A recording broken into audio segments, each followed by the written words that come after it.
Hookup Manufacturing Company hires people that were born and raised to work in this industry.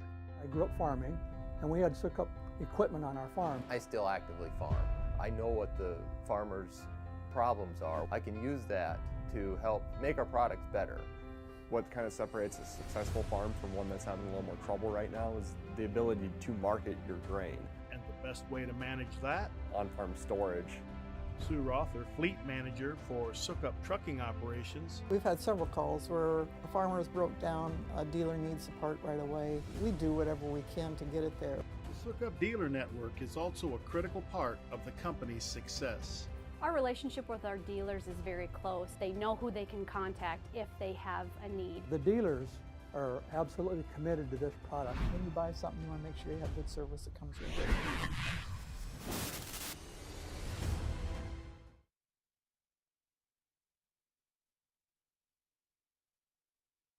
Next batter is Wymira Peterson. Number 5, Riggleman. We're starting playing third base, Riggleman. Rice, next batter. Arambula, Welp, Lap, Rockwell will be DHing, and playing in left will have Enriquez. Starting for the Haxtun Bulldogs, leading off, playing second base, we have Owen Canode. Next batter in left field, we have Kyle Freier. Isaac Anderson is third batter playing shortstop today. On the mound for the Bulldogs, we're going to have Jaron Turney. Check 1 2, check 1 2. Keegan Cole-Glazer will be at first base. Michael Girk in center field. Caden Schelling at third base today. Rylan Wolf will be doing the catching for the Bulldogs. And David Avery is playing in right. Good luck to both teams. We're going to please rise for the Star Spangled Banner. The flag is out in center field.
Okay.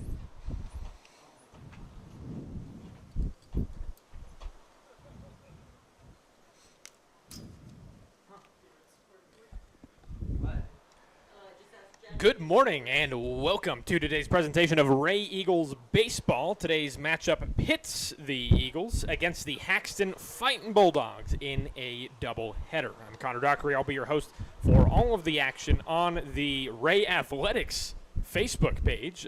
We are having currently connectivity issues back at the studio. So at least for the start of today's doubleheader, the audio and video feed will, of course, be available here on the Wray Athletics Facebook page. However, we will not have any audio on the 1440 station or the internet stream as a result of internet connectivity issues as well. The Yuma station 100.9 KNEC is down if you are looking for the Yuma Indians baseball games today. So, right here in front of us, Wray versus Haxtun.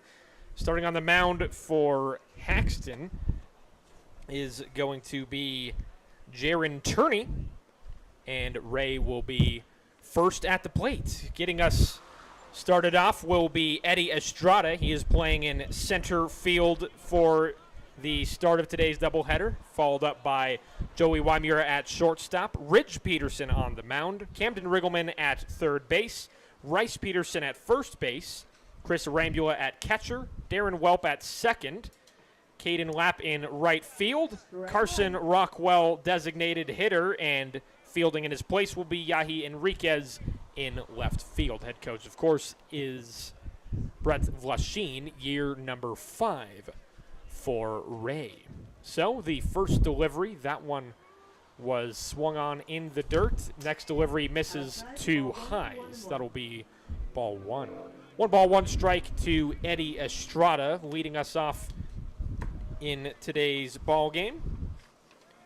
Wray coming into today's action on a 15-1 victory against Yuma on Tuesday. That one really wasn't as big of a contest as you would have thought, as Turney, his pitch runs inside and drills Eddie Estrada. So that's going to be a leadoff base runner for Wray. That is a hit by pitch. So no outs, base runner at first for the Eagles, and that'll bring in Joey Wymura. Wymura, the most prolific batter on the season for Wray, leading the way in most of these statistical categories. He leads the team in hits with 18, at-bats with 41, as he immediately on the first pitch swings, sends this one to deep right center field. That one drops for a base hit, and Estrada heading for third. He's going to try to come all the way home, and ooh, the nice throw back in by Haxtun. A throw that goes all the way to the catcher, Wolf, behind the plate, and Estrada is nailed at home. So it is a double, however, for Joey Wymura, but he was unable to drive in that run. So there is the first out of the game. So Wymura, base runner at second base with 1 down. 4 pitches into the first inning. That brings in Ridge Peterson. Peterson starting on the mound for Wray, so a early pitcher versus pitcher matchup for Jaron Turney. Turney, he is set. Glance back at second to Wymura. The first delivery is called strike 1 at the knees as Ridge Peterson falls behind 0-1. So on the season, Jaron Turney pitching an 8 2/3 of an inning coming into today's play, allowing 12 hits, 13 runs, 7 of those are earned. He has walked 7 batters, struck out 10. As this one lined right back up to Turney on the mound, goes right past his glove. It's going to be a base hit for Peterson, and a good cutoff throw by Girk from center field will hold Wymura at third. So it's a single for Ridge Peterson, back-to-back base hits for Wray, and we have base runners on the corners with still just 1 down in the inning. We're scoreless at 0, top of the first. Game 1 of today's doubleheader. Camden Riggleman now stepping in at the plate, playing at his usual third base spot to start this doubleheader. He has played really third, short, and second at times this season, and he's also pitched in a couple of games as well. So in the stretch, here's the first delivery to Riggleman. That one is called strike 1, and an uncontested steal to second base from Ridge Peterson. Did not get a throw from Wolf behind the plate. So now there's base runners on second and third with 1 down in the inning. Riggleman, a good opportunity to try to drive in some base runners here, trying to put Wray in front here in the top of the first. Here's the 0-1 delivery, swung on and missed by Riggleman. That one in the dirt gets away from Wolf. However, he was able to chase that one to the backstop and hold both base runners to where they are. Wymira at third, Ridge Peterson at second. Meanwhile, Riggleman down in the count, 0-2. Backstop here, similar to the backstop in Wray, pretty close behind the plate. So any balls that go past the catchers in this one, they won't have to go far like we've seen in some ballparks. Next one is swung on, lined foul towards the Haxtun dugout there along first base. It remains an 0-2 count. Pitch number 9 of the inning is coming up for Jaron Turney on the mound. Turney with a 5.65 ERA, 2.19 whip on the mound coming into today's action, already allowing 3 base runners in this first inning, as this one is a fly ball to shallow right field. And getting under it is the first baseman, Keegan Colglazer, for the second out of the inning. So 2 down, base runners still on second and third. Bryce Peterson steps in now. So Riggleman now 0 for 1 in the game. Bryce Peterson, last chance in the inning for Wray to try to drive in some runs. Very chilly today for the doubleheader. Of course, high winds. Saw very high winds yesterday with that severe red flag warning. Some thunderstorms overnight as well, but thankfully not too bad to where the field is unplayable this morning. Here's the first delivery to Peterson. Swings and misses at a pitch that's off, and Wymira going to try to make the dash home, and he is safe diving in as a result of the wild pitch, just evading the tag out from Turney, covering from the mound, and it's now 1-0 in favor of Wray. So Wymira comes in to score from the wild pitch. That one gets away from Wolf behind the plate. Meanwhile, Ridge Peterson moving up to third. So Wray in front 1-0. Next delivery to Peterson is too high. That's a ball. 1 ball, 1 strike to Bryce Peterson. So far in the inning, 2 hits, 1 run against Jaron Turney. Here's the 1-1 to Peterson. That one misses off the plate, goes way off, but this time Ridge Peterson stays at third.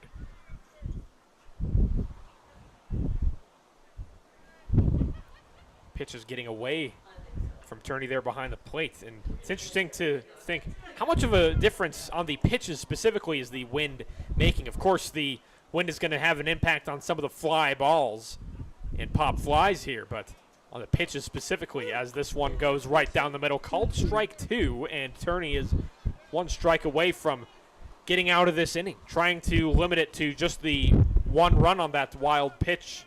Wymira coming in to score.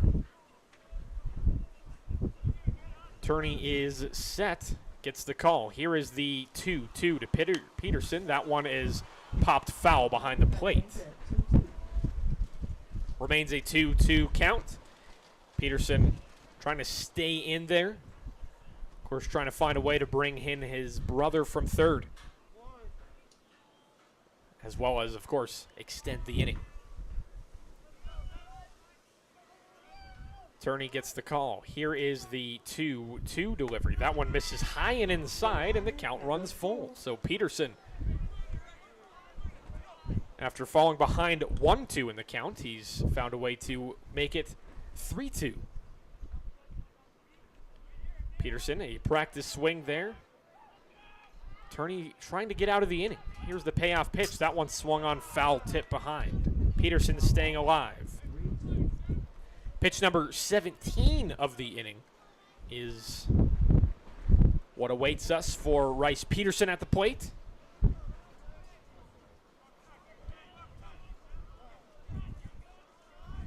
And we're going to have a quick time here for Bryce Peterson. Needs a little bit extra time as he steps out of the box. Turney ready once more. Here's the second payoff delivery. That one misses way off the plate. Easy one to lay off. And it gets away from Wolf behind the plate. Rich Peterson comes in to score. Rice Peterson trying to make it a double on the walk, and he could not. So the out there as Rice Peterson tried to make it to second, but as a result of another wild pitch, another run comes in to score. So 2 runs on 2 hits, no errors, no one left on. It is 2-0 in favor of the Eagles, heading into the bottom of the first, which is next on Wray Athletics.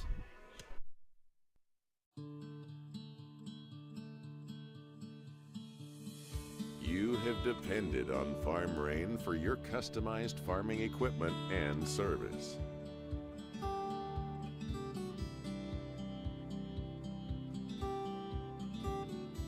We are humbled by your trust. We don't take it lightly. And we don't take it for granted.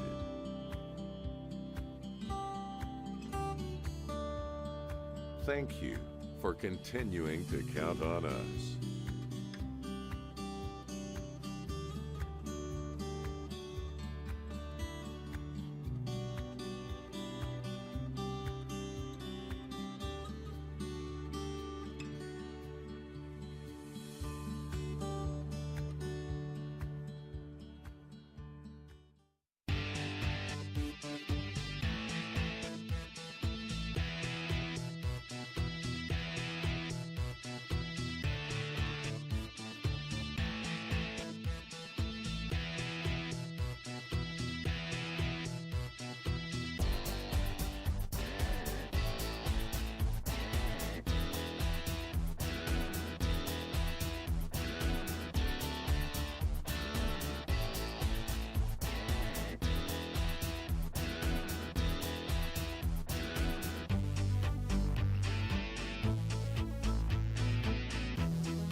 Bottom of the first inning, Wray in front of Haxtun, 2-0. Connor Dockery on the Wray Athletics Facebook page. Once again, internet connectivity issues at the KRDZ studio.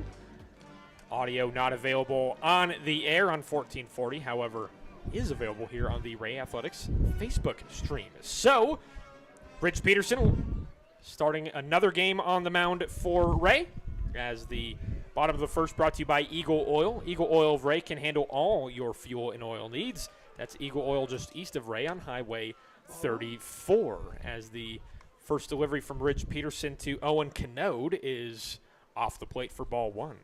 Owen Canode leading us off. He is at second base. And the rest of the batting order for Haxtun, we've got Kyle Fryrear in left field, Isaac Anderson at short, Jaron Turney on the mound, Keegan Colglazer at first, Michael Girk in center field, Caden Schelling at third base, Ryland Wolf at catcher, and then we have David Avery in right field. However, DHing for him is Kaylin Kelly. Head coach of the Haxtun Fightin' Bulldogs is Trenton Ham, first season with the program, as this one is grounded to third, pick up by Riggleman. And the throw to first is in time for the first out. So the first 3 pitches of the inning. There is the first out. That brings in Kyle Fryrear.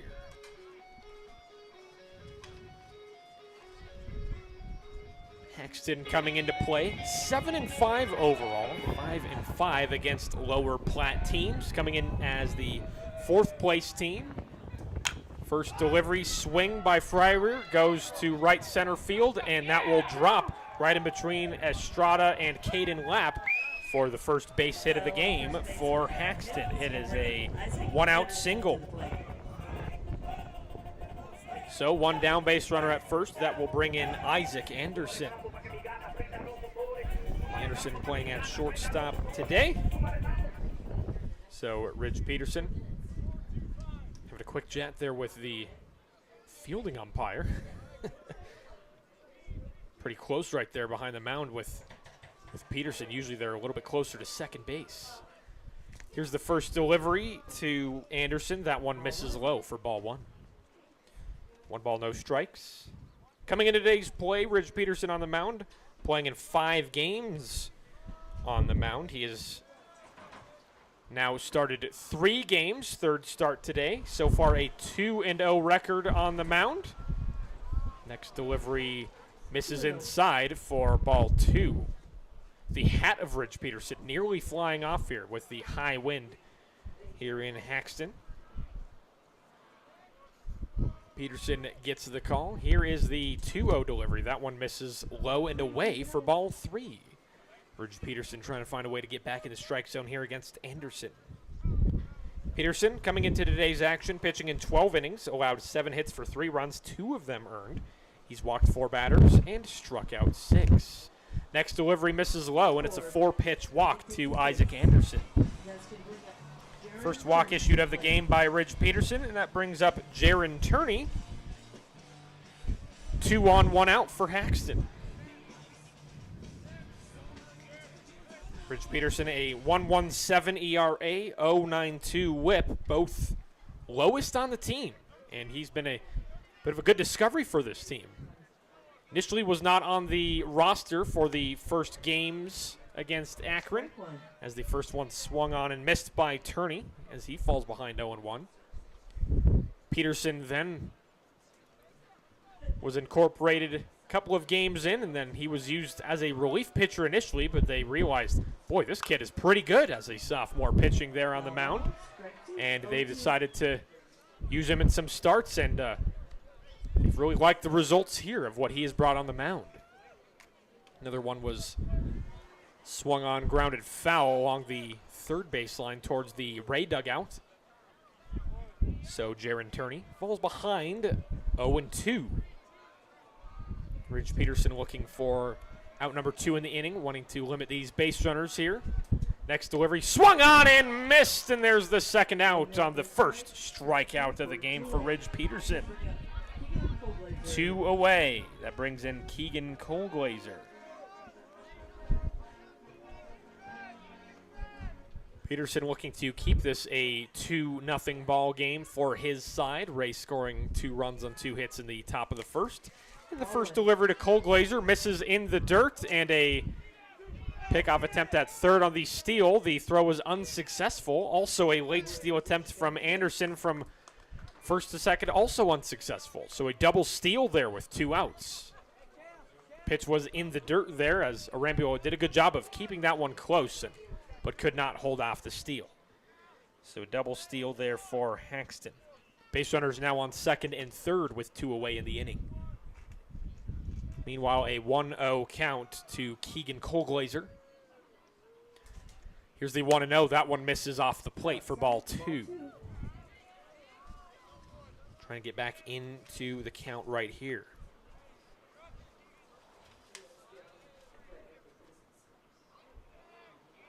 Here's the 2-0 delivery. That one misses in the dirt. Arambula keeping that one close by. Both base runners on third and second staying where they are. But it is a 3 balls, 0 strikes count to Colglazer. Peterson trying to avoid his second walk of the inning, and thus loading the bases. 3-0 delivery. That one gets the inside half of the plate for a called strike 1. So Peterson sticking in there on the mound.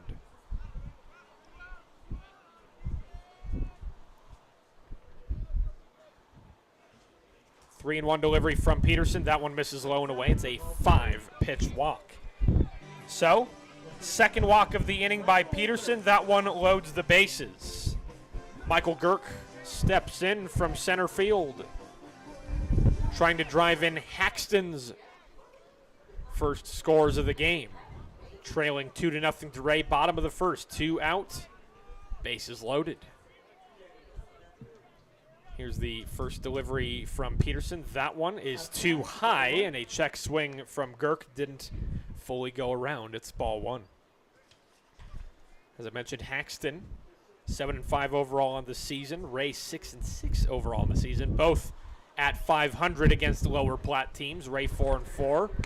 Haxtun 5-5. Next one swung on and missed, and a pickoff attempt at first by Arambula behind the plate. It was offline, so that will score Haxton's first run of the game as a result of that error. So the first error of the game, that one by Chris Arambula. So Kyle Fryrear comes in to score. Meanwhile, the other two base runners, Isaac Anderson moves up to third, and Cole Glazer moves up to second. Still 2 away in the inning, and a 1-1 count to Girk. It's now 2-1 in favor of Wray, bottom of the first inning. Next one misses off the plate. That's ball 2. 2-1 to Girk. So Peterson, of course, couldn't prevent any runs there, but that one not all on him, of course, as a swing and a miss. That one, strike 2. 2 balls, 2 strikes.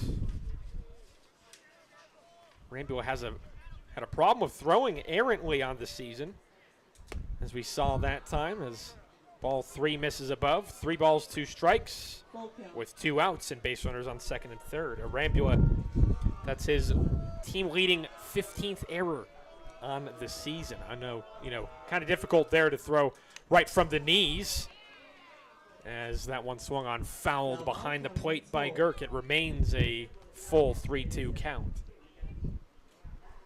Errors have been a problem in general for Wray on the season, especially initially, but they have been trying to limit them as of late. However, still a bit of a nagging issue, as it's going to be a walk. Michael Girk takes first. Bases are once again loaded as Caden Schelling steps in. Bases loaded, 2 outs for the second time.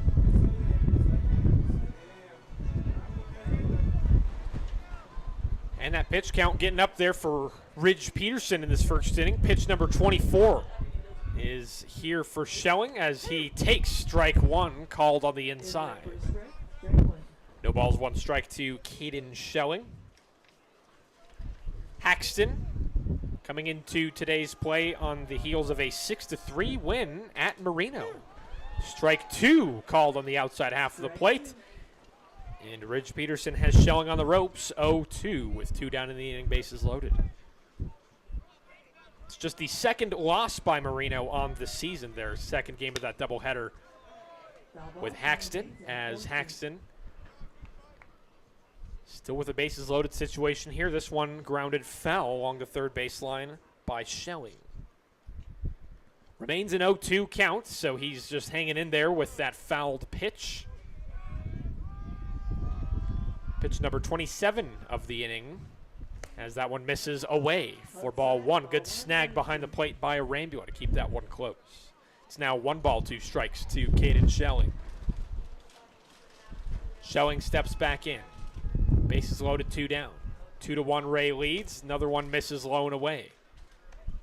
2 balls, 2 strikes for Schelling. Peterson looking for that 3rd strike, trying to limit the damage here.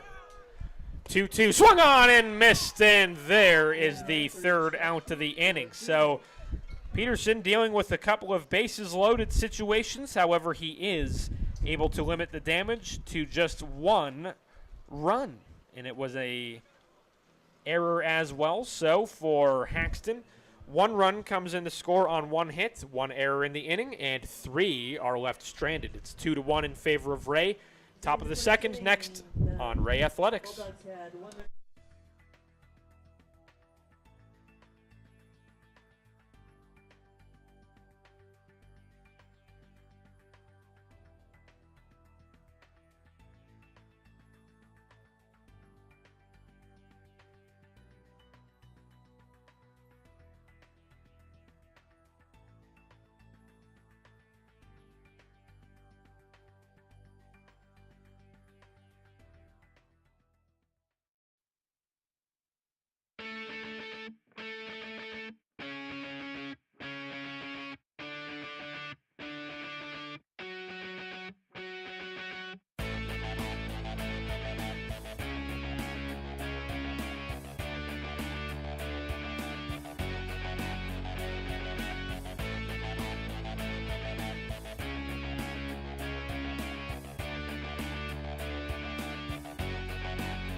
Top of the second inning, Wray in front of Haxtun, 2-1. This top of the second inning brought to you by University Napa. What do the Eagles need to do to get the job in this one? Well, you can stop in store to see a full line of Milwaukee and Carlisle tools to add to your toolbox. That's University Napa in Wray, Yuma, Brush, and Sterling. Leading us off is Chris Arambula. His first pitch, he swings, sends this one deep to left field, and that one is out of here. A first pitch home run from Chris Arambula. Win might have helped that one, but won't get any argues from the Eagles as they lead 3-1 now over Haxtun. My, oh my. First pitch of the inning. Another home run hit by the Eagles. That is the 4th home run of the season, first by Arambula. So he joins Rice Peterson, Ashton Rogers, and Camden Riggleman as Eagles to hit a dinger in this one. Nice celebration there after that home run. So there you go. Heads up play there for Jaron Turney on the mound. Darren Welp steps in. Bases loaded, no outs. Careful piece of trash now floating there over the field. Looks like a plastic bag. Have to watch out for that throughout this game with the high wind situation here as the first pitch to Welp is off the plate for ball 1. 1 ball, no strikes. Second delivery to Welp. This one is swung on. It's popped foul out of play. Fly ball for strike 1, 1-1. So Darren Welp, 1-1 count. As I mentioned, Wray with a 15-1 victory against Yuma on Tuesday. However, it was a varsity versus JV game as most of Yuma's varsity lineup was away at FBLA that day. Many of them did not come back in time. So Wray easily dispatching largely Yuma's JV unit as a swing and a miss by Welp makes it a 1-2 count. Wray in that one out hit Yuma 11-1. Yuma also committing 8 errors in that 5-inning mercy rule victory for the Eagles. Swung on, fouled up and out of play. It remains a 1-2 count to Darren Welp.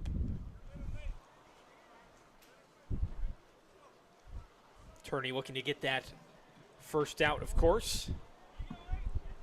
Base is empty. Wray adding 1 on the first pitch homer from Chris Arambula to lead off the inning. Here's the 1-2. That one bounces in the dirt. Count even at 2-2.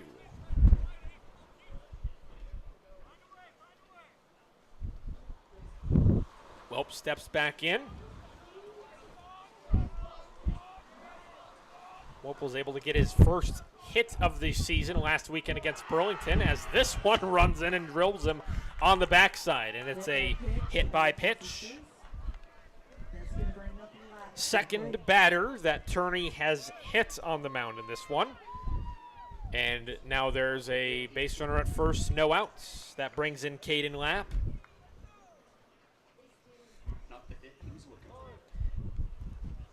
Caden Lapp playing here and there on the season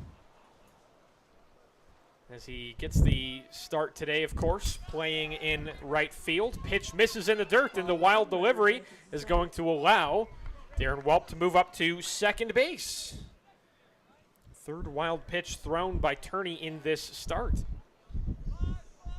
Of course, his first 2 wild pitches resulted in runs for the Eagles in the top of the first. Meanwhile, it's a 1-0 count for Caden Lapp. Next delivery misses high for ball 2. 2-0 the count. Caden Lapp in his last game in that 15-1 victory against Yuma went 2 for 2 at the plate, scoring a run. Pretty good afternoon for him on Tuesday. 2-0, that one swung on and fouled behind. 2 balls and a strike for Caden Lapp.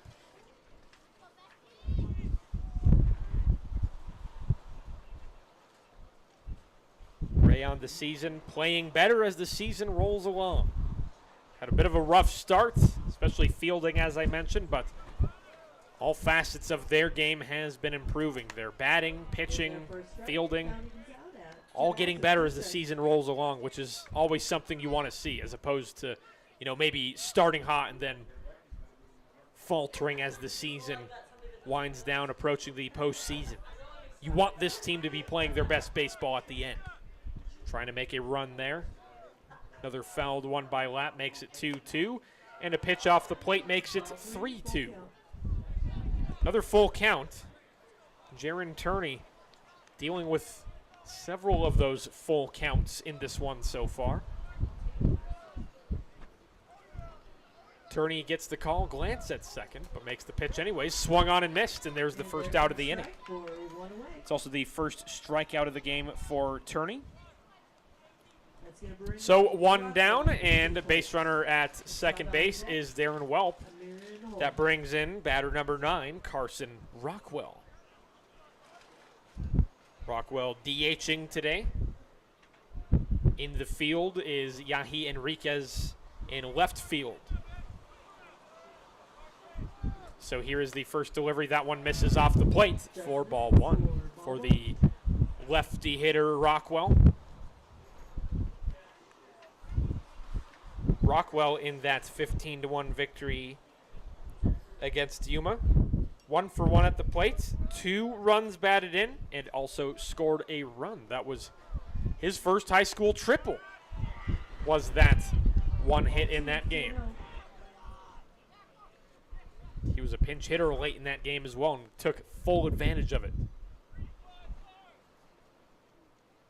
As again, it was hits all over the place. Seemingly everybody getting a hit in that one for the Eagles. He's ahead 2-0 in the count. Next delivery, that one is called strike 1 at the knees. 2 balls and 1 strike to Carson Rockwell. 1 down in the inning. Base runner at second. 3-1 is the score for Wray. Turney glances at second. Next delivery misses high and away. 3 balls and a strike.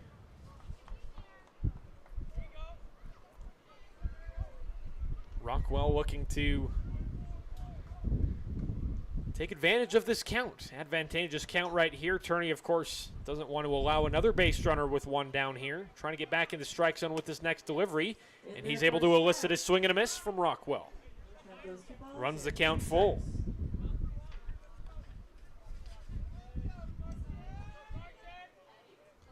So far in the game, 3 hits, all 3 runs for Wray. 3-2, swung and a miss, and there's the second out. So back-to-back Ks for Jaron Turney on the mound, and that brings back the top of the order with Eddie Estrada. Now batting, we have Estrada on the plate. Eddie Estrada looking to keep this going, looking to help add to Wray's lead as the first delivery is swung on and fouled away. No balls, 1 strikes for Estrada. Base runner at second, 2 down, top of the second inning. Chris Arambula getting off in this inning. Homered to left field on the first pitch. His first homer of the season. Next one, hit by pitch, Estrada. That's the second time in this game he's been hit by a pitch.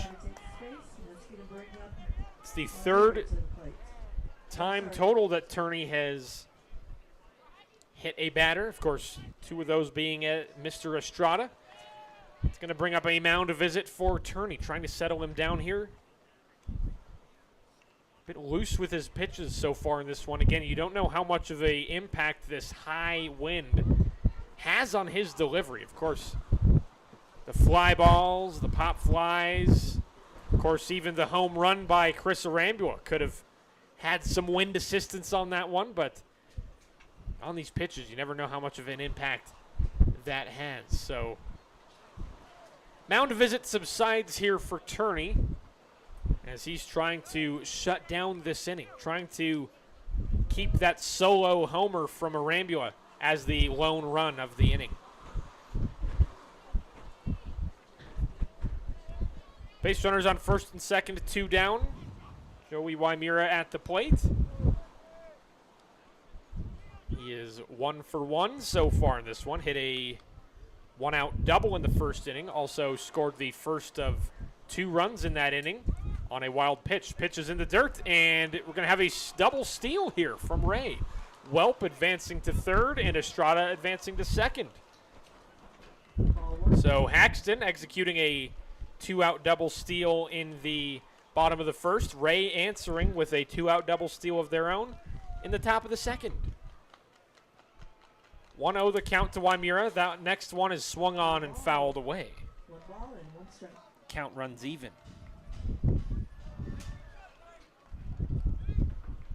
First 2 steals of the game right there from Wray, of course. They count in the stats book if there is a throw elicited on the play. Ridge Peterson had a steal of his own in the first inning, but no throw elicited. Another pitch misses high and away. 2 balls, 1 strike for Joey Wymira.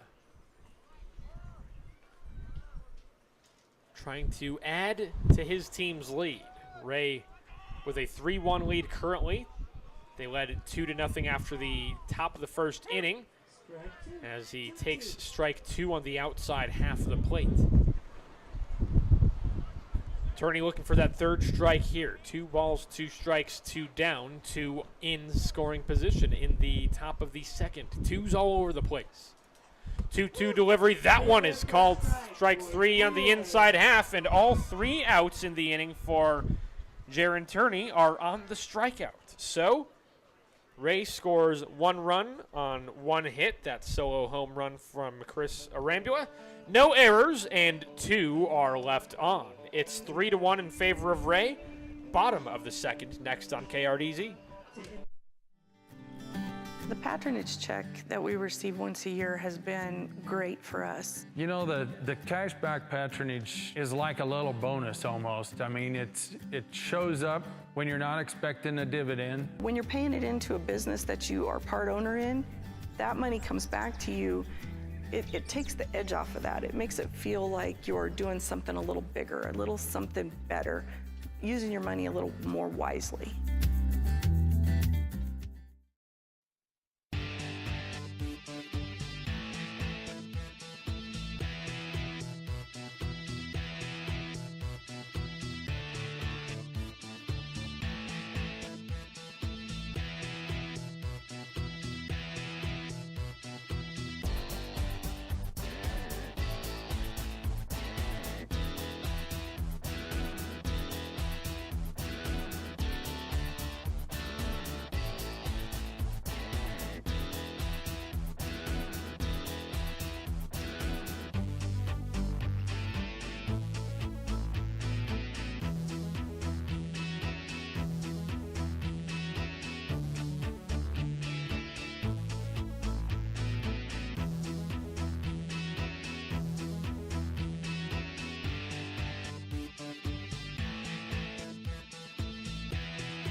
Bottom of the second inning, Wray with a 3-1 lead over Haxtun. Game 1 of this Saturday doubleheader.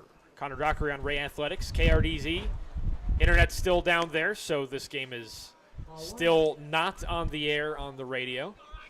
So appreciate you for tuning in here on Wray Athletics if you are looking for this game on the radio. Leading us off in the bottom of the second is Ryland Wolf. First pitch was inside for a ball, and the next one was lined foul along the third baseline for the first strike. 1 ball, 1 strike to Ryland Wolf. Ridge Peterson remains on the mound for Wray. First inning allowed 1 run, 1 hit, walked 3 batters, and struck out 2. 1-1 delivery misses inside. That's ball 2. Bottom of the second brought to you by Quality Irrigation. Quality Irrigation and Quality Storage Solutions. Quality isn't just their name, it's their way of life. 2-1 delivery to Wolf. Swung on and missed for strike 2. Strike 2. Batter number 8 in the order for Haxtun.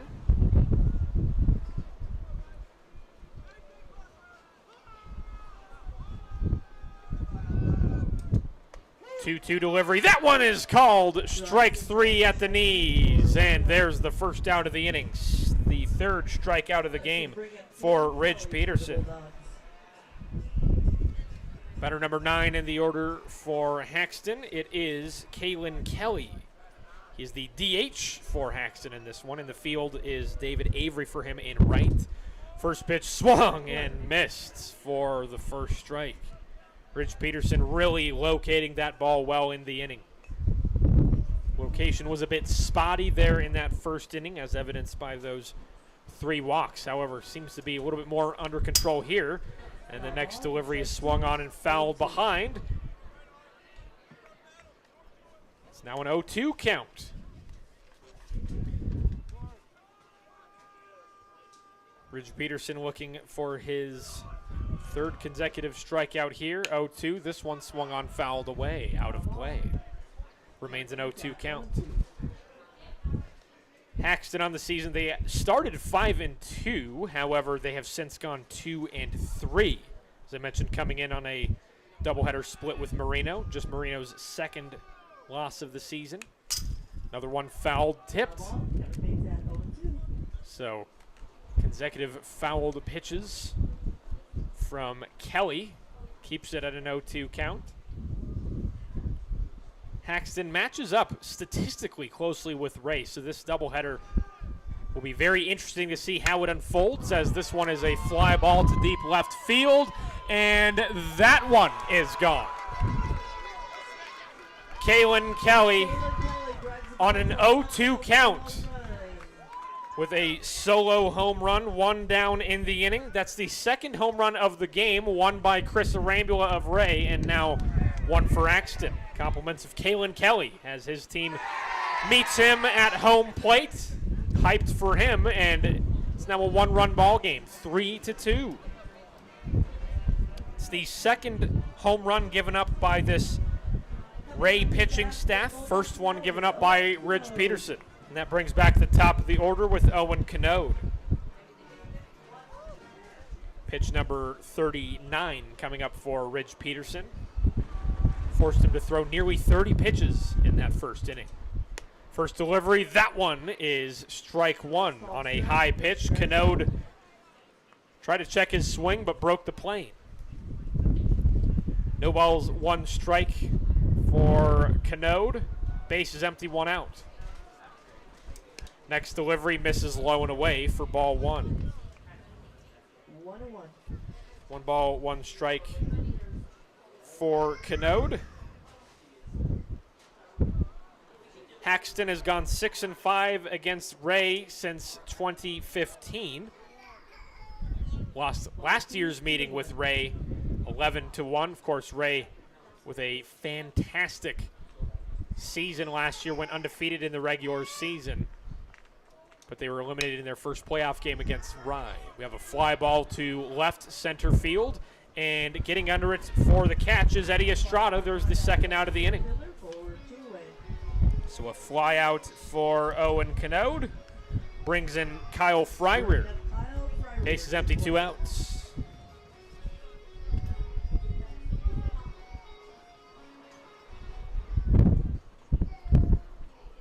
Haxtun has been a very solid program since 2015, and they look to continue that this season. Again, 2 games over 500 overall on the season. Takes the first pitch for strike 1. Kyle Fryrear now behind 0-1 against Ridge Peterson.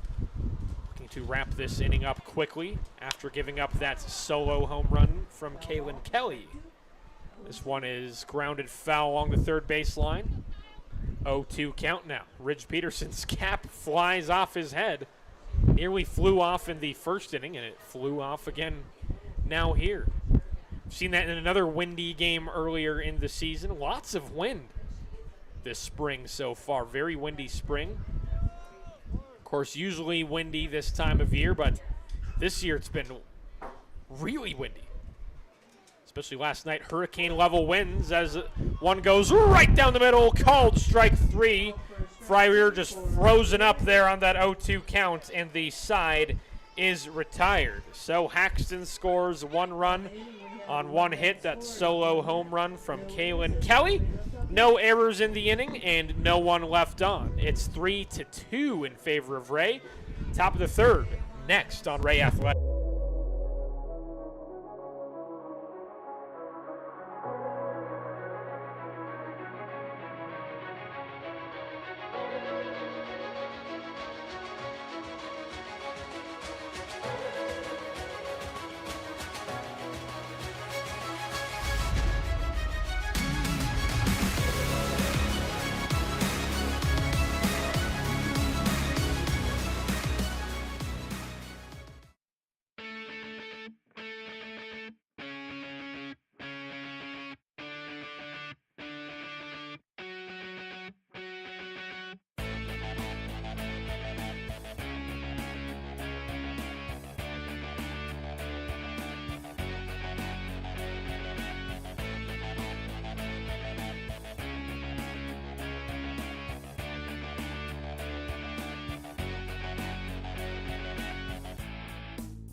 Top of the 3rd inning.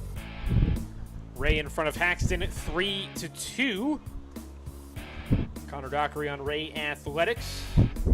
Top of the 3rd inning brought to you by Easy Irrigation. From Zematic Center pivots to turf equipment, ATVs, side-by-sides, and Hustler mowers, Easy Irrigation has you covered. Jaron Turney remains on the mound for Haxtun.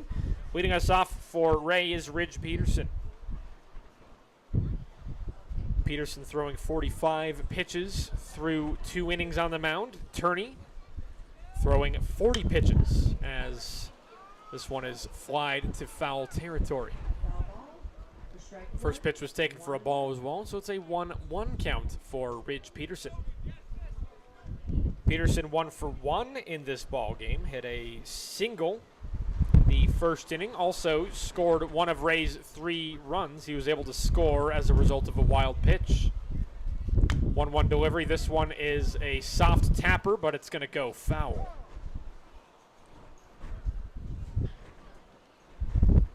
One ball, 2 strikes for Ridge Peterson. Ridge Peterson in that game on Tuesday against Yuma. 1 for 2 at the plate. Struck out once, walked once. He batted a run in as well as scored one of those 15 runs. 1-2. This one is a soft grounder towards the first baseline. Turney the pickup, and oh, the throw just rolls out of his hand. Could have gotten the out right there. Could have tagged Peterson. He actually ran next to Peterson to make the pickup of the ball, and wasn't able to make the throw. However, the umpires are now meeting halfway between home and first to try to discuss it. Looks like they're going to call Ridge Peterson out there. Looks like they're going to say that Turney made contact with him on that throw attempt to first, and now Coach Brett Vlasheen coming out from the dugout to try to discuss this one with the home plate umpire, discussing why that was not an error. Now Vlasheen going to talk with the outfield umpire here. Of course, very upset. Again, what happened was Ridge Peterson grounded that one just along the first baseline. The pitcher, Jaron Turney, came over to make the pickup, and on the throw to first, it kind of rolled out of his hand, but he was directly next to Ridge Peterson on the play. And again, looked to my eyes, looked to be an error, kind of slid out of Turney's hands. He could have made the tag of Ridge Peterson is what's interesting, but decided to make the throw to first, slid out of his hands, but they're going to say he was tagged out. So interesting play right there. However, one down in the inning, no base runners on. Here is Camden Riggleman. First delivery to him is swung on and fouled behind. No balls, 1 strike to Riggleman. Wind still very high here in Haxtun, very chilly outside. So everybody's bundled up, bringing their heavy jackets, blankets for both Haxtun supporters, Wray supporters alike. Riggleman will lay off a delivery that is off the plate for ball one. 1 ball, 1 strike for Riggleman. 1 down in the inning, base is empty. Wray leads 3-2 in the top of the third. Again, close game so far between these two teams, and it's kind of what we expected. Both these teams close in record and close statistically. Another pitch, that one fouled away. 1 ball, 2 strikes for Riggleman. Turney looking for a fast inning here. He saw 5 batters in the first inning, 6 in the second inning, as a line drive to right field finds the grass for a 1-out base hit for Camden Riggleman. Riggleman now 1 for 2 in the game. He had a pop out to first base in the first inning and a 1-out base hit here. 4th base hit of the game for Wray. That brings in Rice Peterson. Peterson was walked in the top of the first inning. However, it was a wild pitch, and he tried to stretch it to second base. However, a great throw from Wolf behind the plate was able to nab him out at second base. That was the 3rd out of the inning as well to retire the side. A 2-run first inning for Wray there. Both runs scoring on wild pitches. This time Rice Peterson stepping in. Base runner on first with 1 out. He's showing bunt on the first delivery, and it's called strike 1. Couldn't make contact with it. However, the pitch got away from Wolf behind the plate, and Camden Riggleman will snag second base as a result. 4th wild pitch of the game by Turney. A 0-1 count for Rice Peterson. Turney gets the call. He'll be in the stretch there, keeping a watchful eye at Riggleman at second. He's going to step off, and the pickoff attempt unsuccessful. Riggleman dives back in safely. Riggleman, that time getting a decent lead off of second.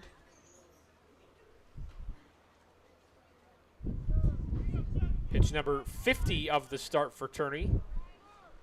Next delivery, that one misses high. 1 ball, 1 strike for Rice Peterson. 1 down in the inning. Peterson in his last game went 1 for 2 at the plate. He scored 3 runs, 3 of the 15 runs in that one for Wray. Also batted 2 runs in and was walked once. Next delivery, that one is called strike 2 on the lower outside edge. 1 ball, 2 strikes to Rice Peterson. Trying to move, at the very least, move Riggleman. They're currently at second base. Trying to add to Ray's lead. They took the lead with 2 runs in the top of the first inning. Then Haxtun scored in the bottom of the first inning, 1 run. Wray added 1 run to their total in the top of the second, and then Haxtun got that 1 run right back in the bottom of the second. Swung on, foul, tipped behind from Peterson. It remains a 1-2 count.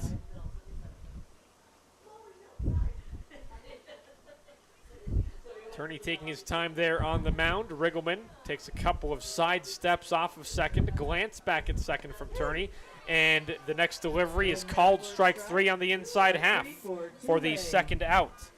Rice Peterson is caught looking that time. That is the 4th strikeout of the game from Turney. So with 2 away in the inning and a base runner on second, Chris Arambula steps in, and it looks like they're going to intentionally walk him. Deadly batter right there is Arambula. Of course, they saw his power that he brings at the plate with that solo home run on the first pitch of the second inning. Brings in Darren Welp. The second walk of the game issued by Haxtun. So now base runners on first and second with 2 away in the inning. Trying to force Darren Welp to make a play right here. Welp in his first plate appearance, he was hit by a pitch. One of 3 hit by pitches issued by Turney in this one as he swings and fouls this one away. In there for strike 1. No balls, 1 strike for Welp. Welp also was part of a double steal there in that second inning as well. Him and Estrada both moving up a base respectively. Although, unfortunately for them, it didn't amount to anything. They were both stranded on the bases. Turney glance at second. He's going to step off. Pickoff attempt is unsuccessful. Riggleman barely able to dive back in safely. That one looked really close. Good throw there from Turney, however. Riggleman timely dive back in. Meanwhile, an 0-1 count for Welp. Welp in his last game 0 for 3 at the plate. Struck out 1 time in that one as he lays off a delivery. 1 ball, 1 strike. Turney getting some extra chalk there on the mound. Looking for some extra grip in this cold and windy weather in Haxtun, Colorado. 1-1. That one misses low. Gets away from Wolf behind the plate, and that's going to elicit movement on the bases. Camden Riggleman moves to third. Chris Arambula moves to second with 2 away. 5th wild pitch of the start by Turney. A couple of these pitches getting away from him here. A 2-1 count to Welp. Next one, that one misses high for ball 3. That one barely misses for ball 3. 3 balls and a strike for Darren Welp. I nicknamed Welp the Sony Walkman at the start of the season as he's drawn many walks on the season. Leads the team 13 walks drawn. Next one, that one's a half swing on a high delivery. Couldn't hold up as he broke the plane there. It's now a 3-2 count.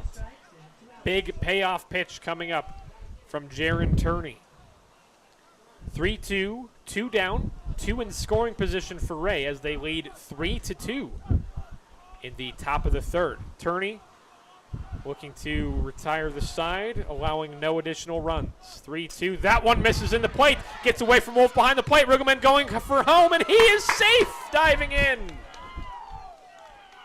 So the 4th run of the game scores for Wray. They lead 4-2, and 3 of those runs are on a result of a wild pitch from Turney. 6th wild pitch of the game.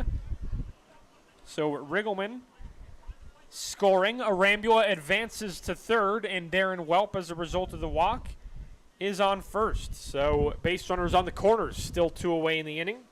Wray able to grow their lead back to 2 again, tying their large lead of the game. They've led 2-0, 3-1, and now 4-2. Stepping in now, Caden Lapp. Lapp 0 for 1 in this one. He struck out swinging in the second inning as we have a step off from Turney. Needs some more time. Of course, Darren Welp getting some good lead there off of first. Arambula a decent lead off of third. Next, first delivery to Lapp. That one is swung on and missed. And a successful steal. Welp moves to second. And meanwhile, on the throw from home to second, Arambula used that window to steal home. Oh my. So Arambula steals a run, literally, for his team, and Wray now leads 5-2 in the top of the third. 2 runs scoring in the inning. So Welp, the lone base runner, now off of second. Caden Lapp takes a pitch on the outside for ball 2.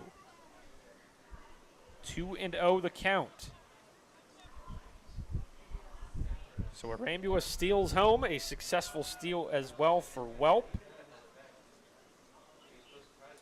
2-0, that one misses way inside, nearly gets Caden Lapp there, and it's now 3-0.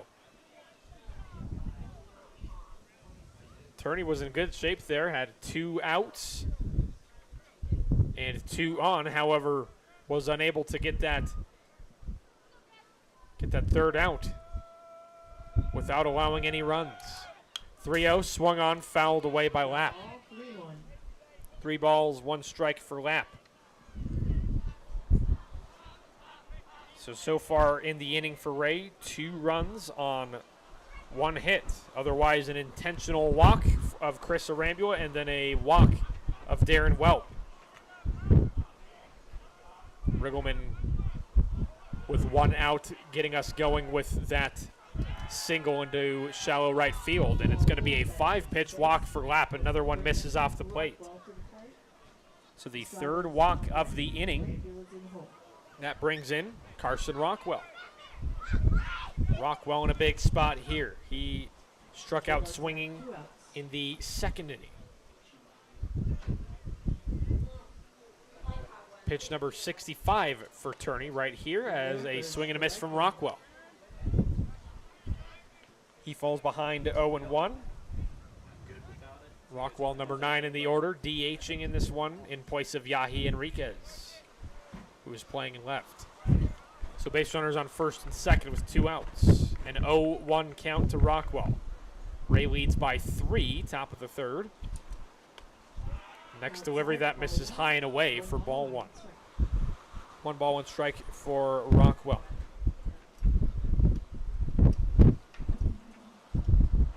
Big situation here for Wray. Again, now with their large lead of the game, previously only leading by 2, 3 separate times before that stolen base home from Chris Arambula. Able to give Wray the 3-run lead. Another one misses high. That's 2 balls and a strike for Rockwell. Turning a glance at 2nd. Next delivery. That one is called strike 2 on the inside half. 2 balls, 2 strikes, 2 down. Turney once again on a 2-strike count with 2 away in the inning. Trying to shut it down here. Doesn't want to keep this inning going. This is the 7th batter faced for Turney in the inning as Rockwell lays off a pitch high and away. That's ball 3. 3 balls, 2 strikes. Another full count for Turney to deal with. He's had many of these this game to deal with. So Wray doing a good job at the plate. Getting that pitch count up there by Turney. Pitch number 70 of the game coming up as a pickoff attempt at 2nd. Not in time. Darren Welp able to dive back in. Welp at 2nd. Caden Lapp at 1st. Both of them walked. Still a 3-2 count for Rockwell.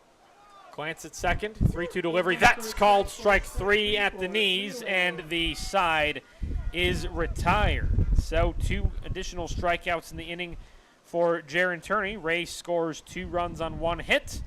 No errors, and 2 are left on. Wray leads 5-2 over Haxtun. Bottom of the 3rd. Next on Wray Athletics. Do you want precision out of your agronomy team? GodSeAg will deliver agronomic solutions supported by the latest technology. From intensive soil sampling with Soil Optics, to water and nitrogen management with Baramax, and even down to the last weed with our scouting program.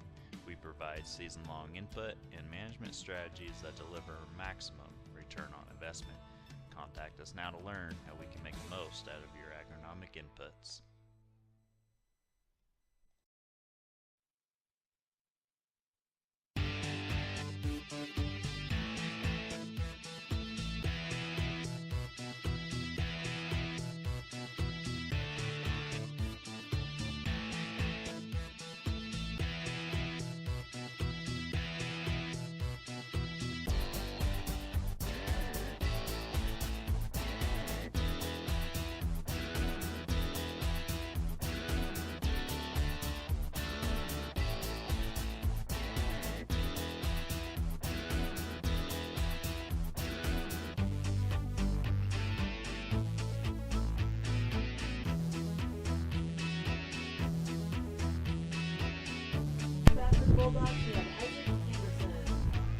Bottom of the 3rd inning, Wray leads Haxtun 5-2. Connor Dockery on Wray Athletics. Internet feed still down at the Wray Studios. So if you're wondering why the game is not on the radio, well, that is why. Cannot connect if there is no internet. Also, that explains why 100.9 is down as well if you're also looking for the Yuma Indians baseball action today. So Ridge Peterson remains on the mound for Wray, and leading us off is Isaac Anderson. This bottom of the third inning, brought to you by Wray State Bank. For all your traditional online and mobile banking needs, visit Wray State Bank, as this one is lined foul towards left field. A 1-ball, 1-strike count to Isaac Anderson. Anderson, in his first plate appearance, he was walked in the first inning, also stole a base. Here's the 1-1 count. That one misses low and away for ball 2. 2 balls and a strike to Anderson. As I mentioned, both these teams pretty closely matched statistically coming into today's action. 2-1 is a line drive to left center field by Anderson, and that's going to be a leadoff base hit. The ball rolls to the fence, and he's going to make it safely to second base. A stand-up double to lead off the third inning for Isaac Anderson. It's the third hit of the game for Haxtun, and that brings up Jaron Turney. Turney 0 for 1. He struck out swinging in the first inning, the first of 4 strikeouts so far for Ridge Peterson in this start. Peterson glanced at second. First delivery is called. Strike 1 on the lower outside edge. A 1 count for Turney. So these teams, of the 4 batting categories, 2 pitching categories, both these teams are split. Wray has a slight edge in batting average. Haxtun a slight edge in on-base percentage. Wray a slight edge in slugging, and Haxtun a slight edge in on-base plus slugging. Meanwhile, pitching, Wray has a slightly lower ERA, and Haxtun has a slightly lower whip. And a 2-strike count swung on and missed, and there is the second time that Jaron Turney has swung out this Saturday, game 1. 2 strikeouts for Turney. There's the first out of the inning. 5th strikeout of the game for Ridge Peterson. A step off for Peterson, threatening to make a throw at second, as Anderson able to dive back in safely. Bit of a wild dive back in. First delivery, that one misses low to Keegan Colglazer. 1 ball, no strikes.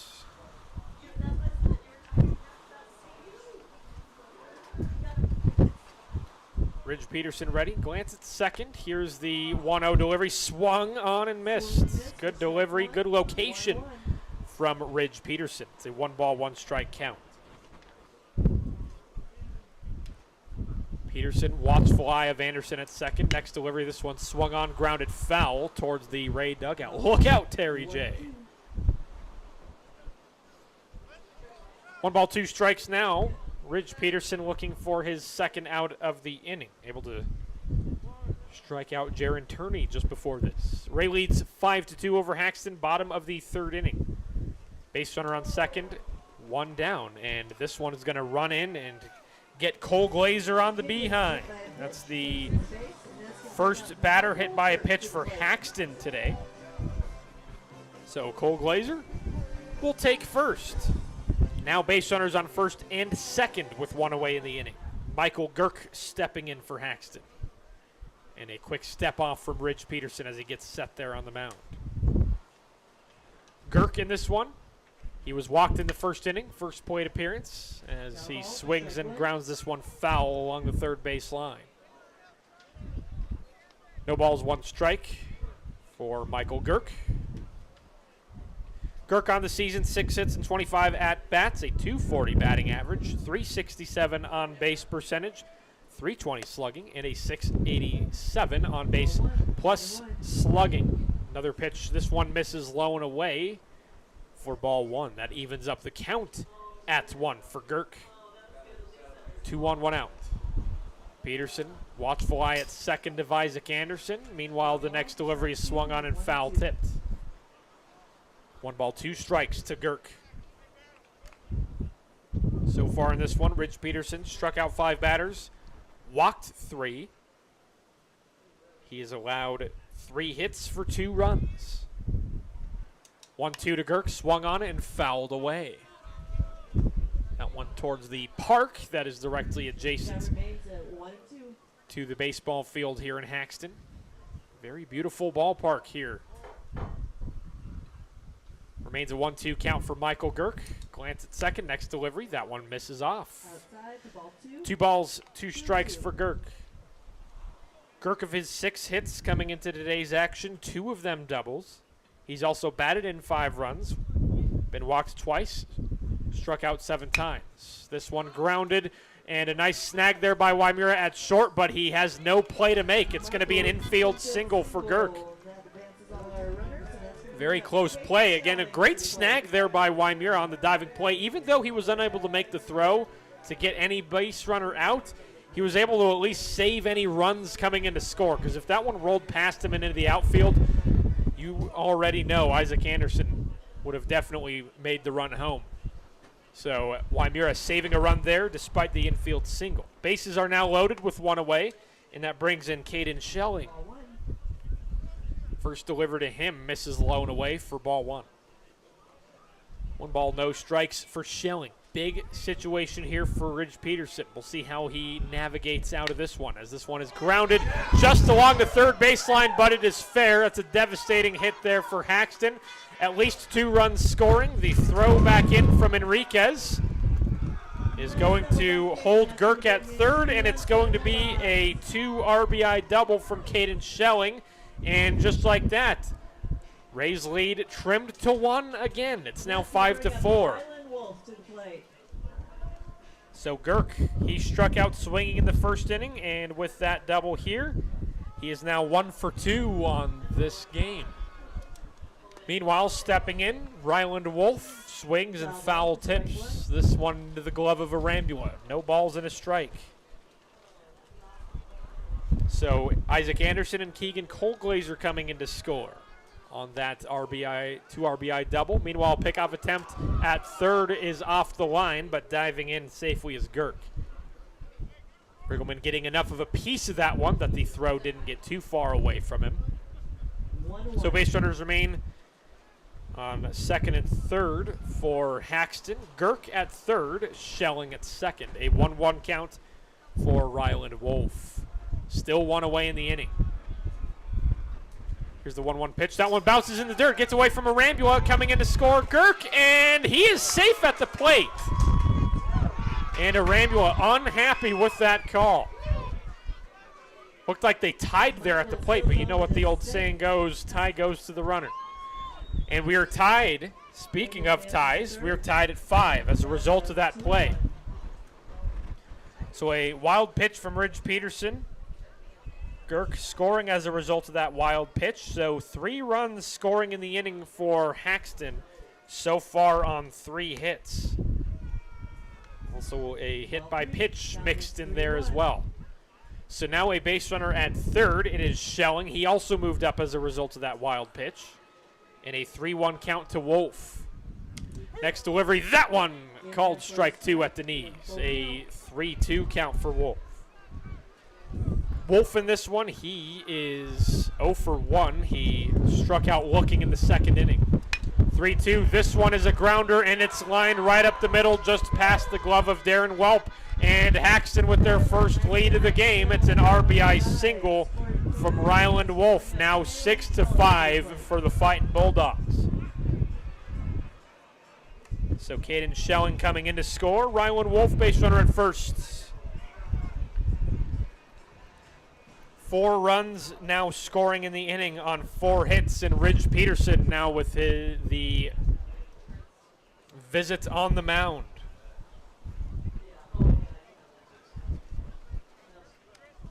So it looks like we will have a reliever here.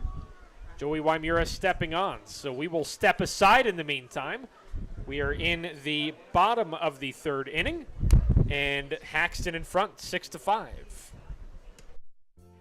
Hillcrest Care Center and the Towers are a skilled nursing facility and a top-rated assisted living community. Our skilled nursing facility offers physician and nurse practitioner visits, therapy options, and more. Our assisted living community offers individual care plans, trained team members available, routine health assessments, as well as art, music, and pet therapies. We're devoted to taking care of our residents in a secure, loving, home-like environment. Call Hillcrest Care Center and the Towers at 970-332-4856 and find out more.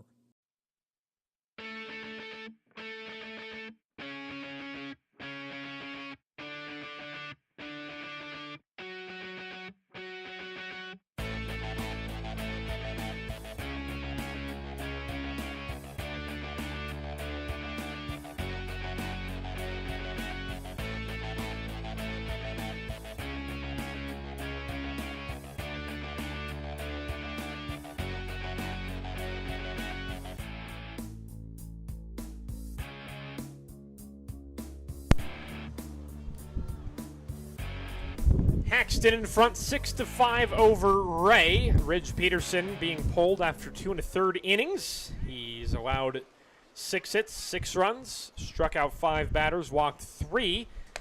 And now, relieving him on the mound is Joey Wymura. And now at the plate, Kalen Kelly. Keep your eye on this kid. He hit a solo bomb to left field in the 2nd inning. In there for a strike. Next delivery, that one finds the knees for strike 1. A 1-1 count now for Kelly.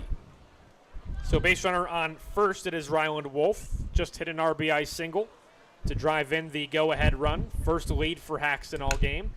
Now we have a drive to right center field. That one finds the grass for another base hit. So Wolf advances to second. Kalen Kelly with the single. So Kelly, big game so far. He is now 2 for 2, a homer and a single. That brings in Owen Canode. Canode, he is hungry for his first base hit of the game. He is so far 0 for 2. A ground out in the 1st inning and a fly out in the 2nd inning.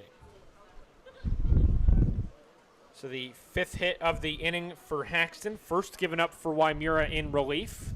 And the first delivery to Canode, that one is low for ball 1.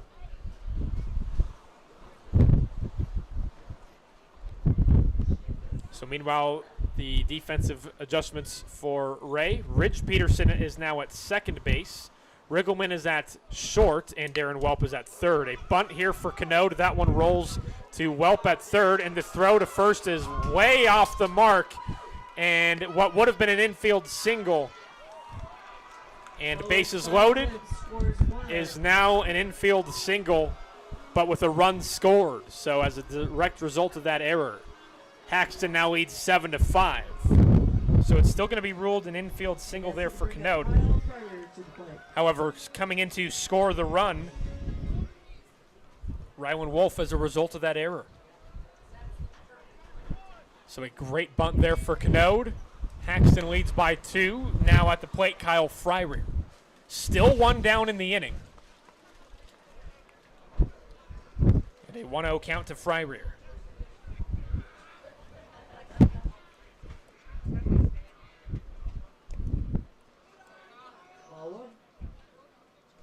So the second error of the game for Wray. That run will be charged against Ridge Peterson, as that was his base runner that came in to score. Another one misses for Fryrear. It's now 2 balls and no strikes. The next delivery, this one is swung on, papped out of play for a foul. So Kelly, base runner at third. Canode, base runner at second. What would have been an infield single, he was able to advance to second as a result of the missed throw back in.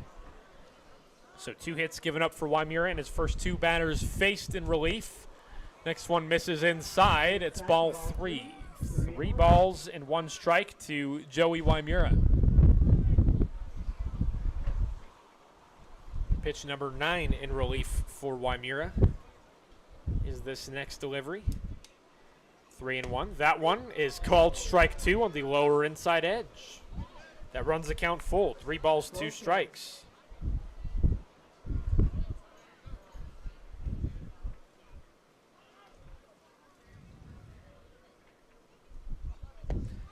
Next one, that one swung on and missed. And there is finally the second out of the inning and the first strikeout of the game for Joey Wymira in relief. And for the second time of the inning, that will bring in Isaac Anderson. Anderson led off the inning with a double. Also scored the first of 5 runs in the inning. And the first pitch to him bounces in the dirt for ball 1. 1 ball, no strikes. 2 down in the inning. Base runners on second and third for Haxtun in a 7-5 lead over Wray. This one is swung on and grounded, and it is fair. Oh my goodness, that one bounced just over the plate. A very close call, and looks like the ball might be out of play there along the fence in left field, and Coach Brett Vlasheen comes out of the dugout, and he is very upset at that call. Thought it should have been ruled foul. Isaac's line drive down to left field, scores 2 runs. So, my oh my. So it looks like, again, the ball went out of play, so it was going to be a 2 RBI single for Anderson. However, as a result of the ball going out of play, mandatory going to be another base. So a ground rule double there with 2 RBIs for Anderson. So coming in to score, Kaylin Kelly and Owen Cano. Those 2 runs will be charged to Joey Wymira. 3rd hit in relief. So now a base runner at second, 2 down, and Haxtun in front 9-5. 7 runs scoring in the inning for Haxtun. On 7 hits, 1 error in the inning as well. 1-0. That one misses inside to Jaron Turney for ball 2. That one nearly got him as well. He had to kind of backstep his way out of that one.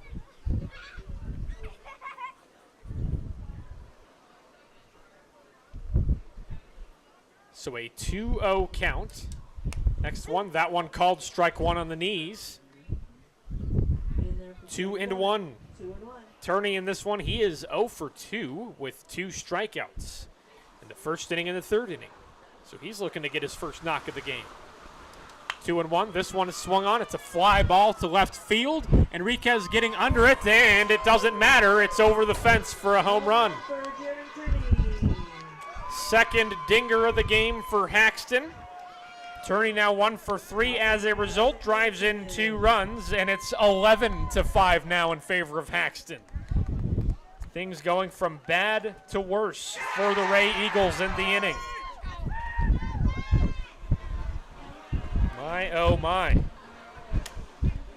So 2 more runs coming to score. 9 runs scoring in the inning. Wray entered this half inning with a 5-2 lead, but now are looking at a 6-run deficit. So 9 runs on 8 hits in the inning, 1 error. Bases are now empty with 2 down. Here is Keegan Colglazer. The first pitch to him is on the outside edge, called strike 1.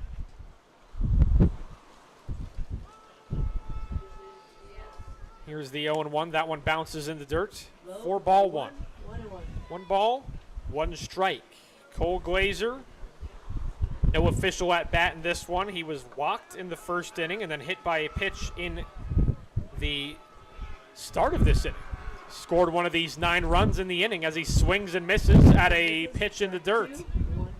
It's now a 1-2 count. So Wymira potentially light at the end of the tunnel here in this nightmare of a 3rd inning for Wray. 1-2, that one misses off the plate for ball 2. 2 balls, 2 strikes. Wymira just trying to take it 1 pitch at a time there. Trying to get out of this inning. Trying to put the bat back in his team's hands. Another pitch misses in the dirt. 3 balls and 2 strikes for Colglazer. Looking to make it on base for the 3rd time in 3 plate appearances. Wymira looking to retire the side. Once again, bases empty, 2 outs. 9 runs in the inning, scoring on 8 hits. 3-2, swung on and missed, and there is the third out, and the side is retired. Came a little bit later than the Eagles would have hoped, as once again 9 runs score on 8 hits. 1 error in the inning for Wray, and no one left on. It is now 11-5, heading towards the top of the 4th on Wray Athletics.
Ball 1.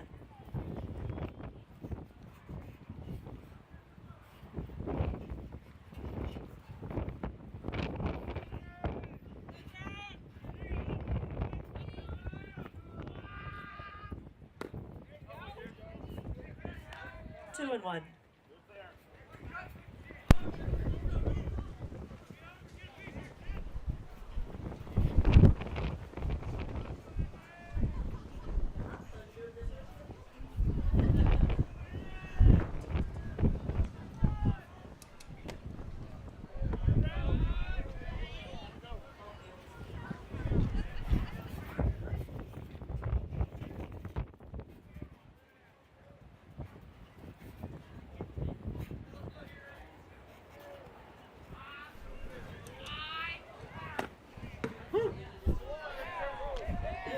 Count evens up at 2 and 2.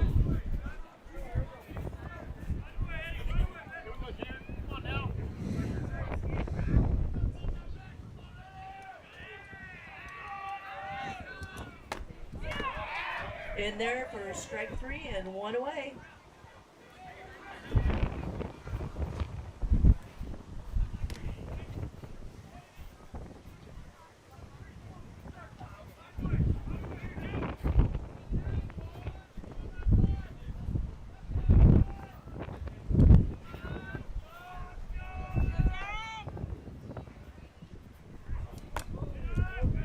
Ball 1.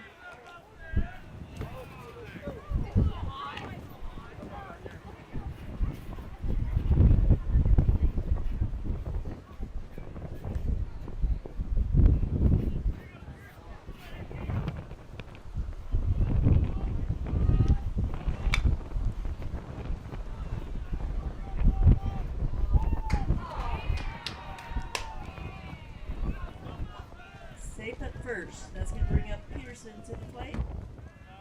Riggleman on deck and Rice Peterson in the hole.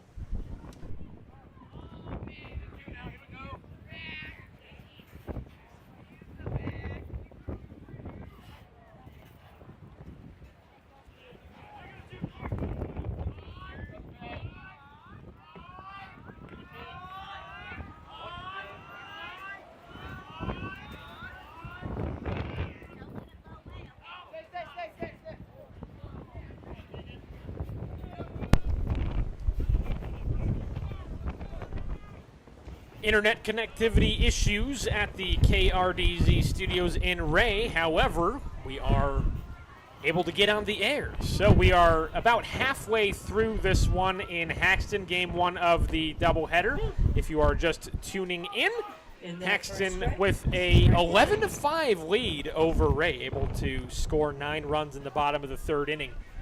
As we're currently in the top of the 4th.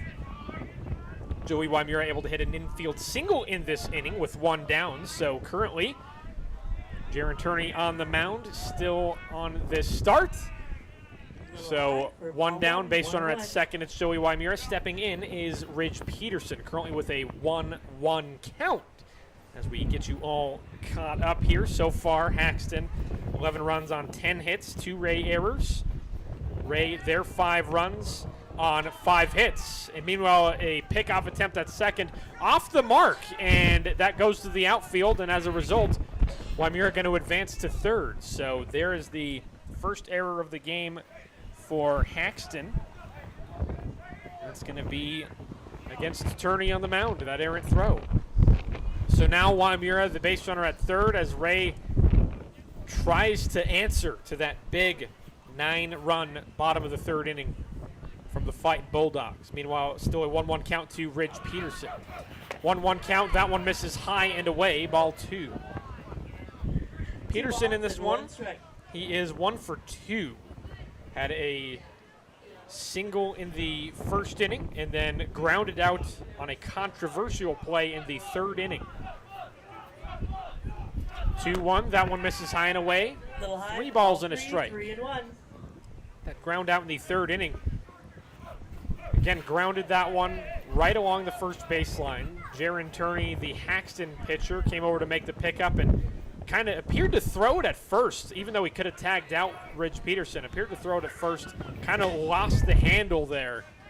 And it was called out anyways in that one. Really frustrating for Coach Brett Vlachine, the dugout there. Swing and a miss, meanwhile, for Ridge Peterson. That brings it to a 3-2 count. 1 away in the inning. Base runner at 3rd. This one swung on, fouled away. Up and over the Eagles dugout at 3rd. Foul ball, count remains. It stays a 3-2 count. We have 1 out. Ridge Peterson looking for his 2nd base hit of the game. Jaron Turney looking for the 2nd out, trying to hold Wymura there at 3rd. 3-2, that one is high, and it's a walk.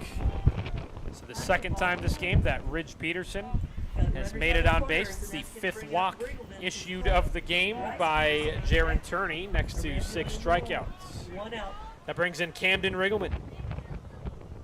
Riggleman, he is 1 for 2 in this one. He popped out to first base in the 1st inning and then hit a single in the 3rd inning. Also scored 1 of Wray's 5 runs as a result of a wild pitch. In fact,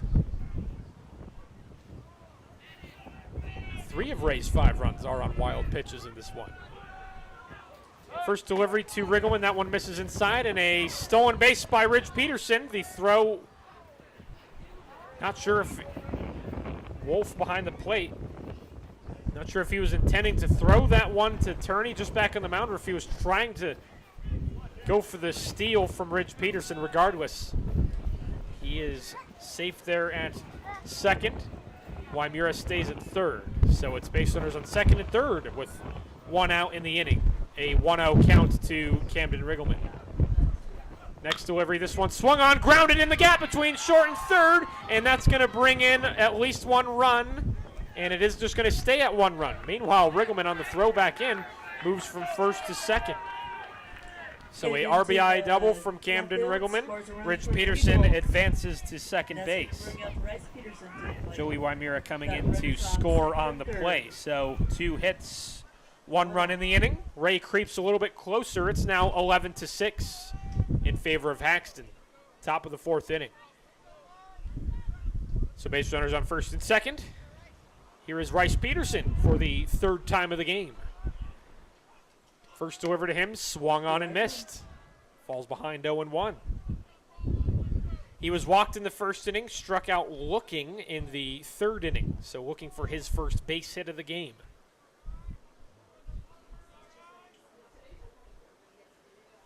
Turney gets the call. Here's the 0-1 delivery. This one swung on, short pop fly, and unable to make the catch in foul territory is Keegan Colglazer, although a great effort from him. Meanwhile, Rice Peterson falls behind in the count 0-2. Top of the fourth inning, brought to you by Slick Spot for all things on wheels. Slick Spot's got your back. Shop for tires online at slickspotfarmandtruck.com. 0-2 count to Peterson. That one misses high for ball one. 1-2.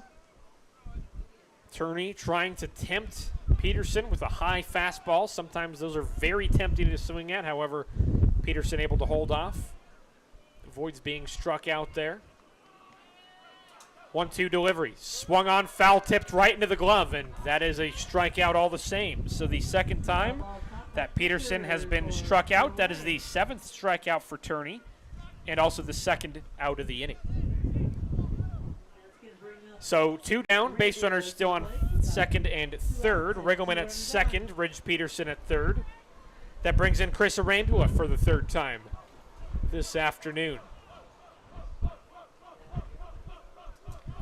First delivery to him, that's a short fly ball. That one goes to shallow left center field, and it is going to be a base hit, and Arambula going to stay at first. It is a 2 RBI single.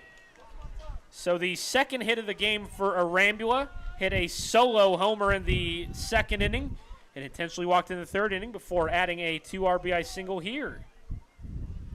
So Ridge Peterson and Camden Riggleman come in to score. 3 runs scoring in the inning for Wray on 3 hits, and Wray cuts the Haxtun lead to 3. It is 11-8 in the top of the 4th inning with 2 outs. So Arambula, base runner at first.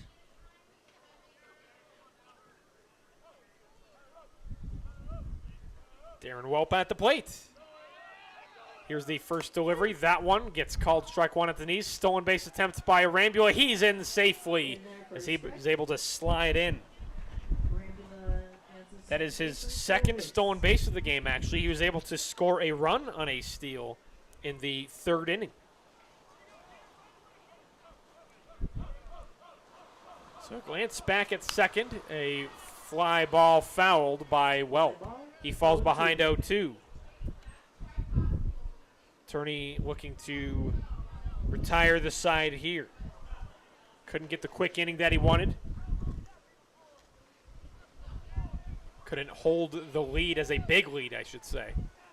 Still in front, however, it's in half. And a swing and a miss. Broke the plane there. Welp strikes out to retire the side. So all 3 outs in the inning are strikeouts. Wray able to score 3 runs on 3 hits. 1 error in the inning for Haxtun, and 1 is left on. It's 11-8 in favor of Haxtun. Bottom of the 4th, next on KRDZ.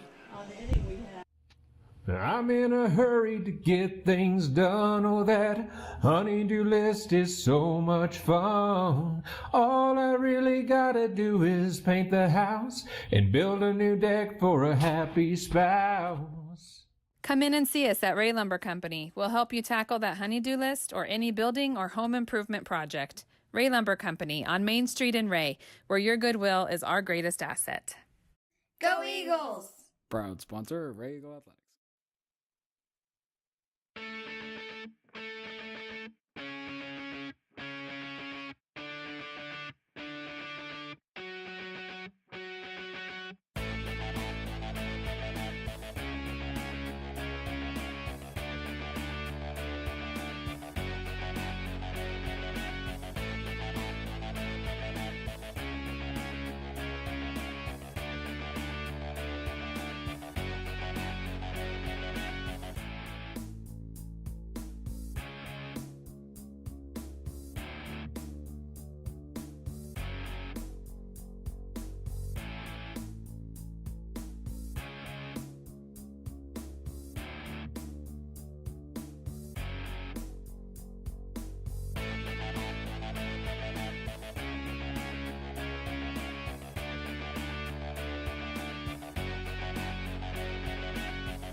Bottom of the 4th inning, Haxtun in front of Wray, 11-8. Connor Dockery on KRDZ. Again, just getting connected in the last half inning, as we've had internet connectivity issues at the KRDZ studio today. Internet issues in Wray in general today. Power outage south of Wray this morning. However, it looks like evidently they got that issue solved as we are back on the air. So, leading off the inning, first pitch, Wymura on the mound, and he hits Michael Girk with the pitch. So it's a leadoff base runner here. That is the second Fighting Bulldog hit by a pitch today, one by Ridge Peterson and now one by Joey Wymura. So the first delivery to Caden Schelling, that one bounces in the dirt.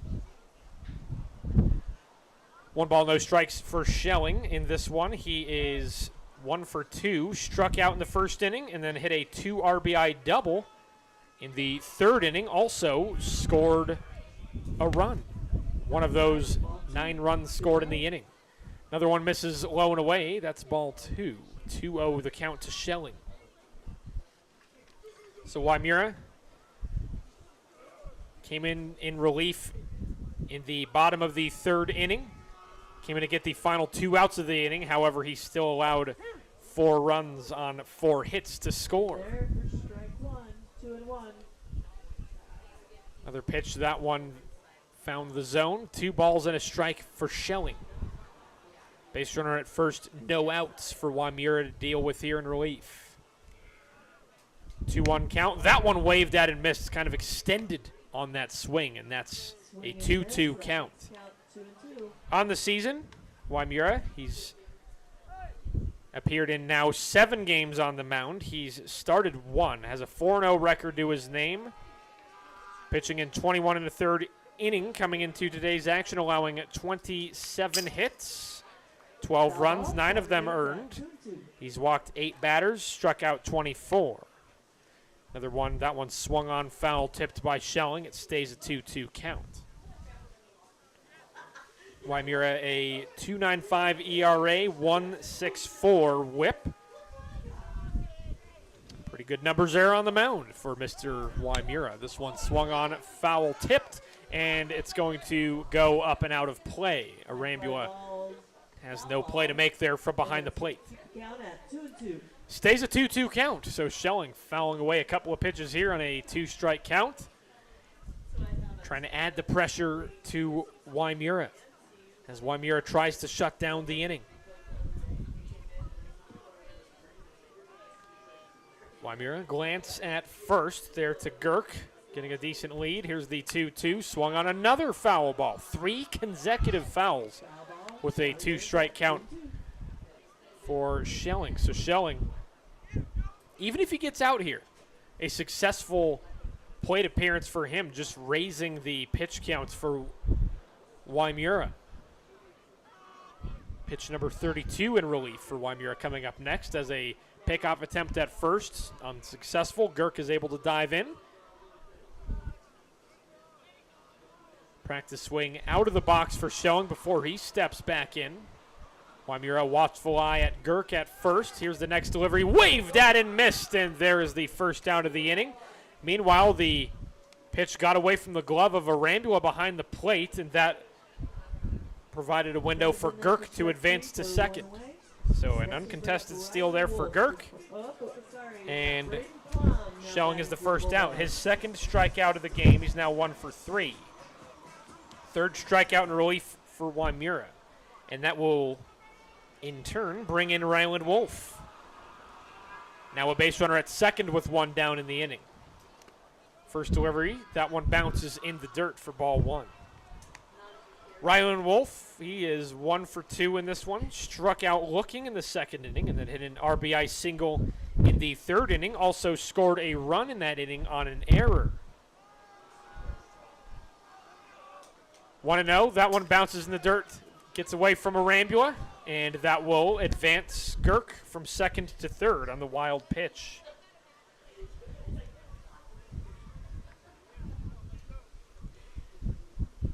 So Wymura now dealing with a base runner just 90 feet away. Haxtun trying to pad their lead back up as another one that misses high and inside. 3 balls, no strikes for Wolf.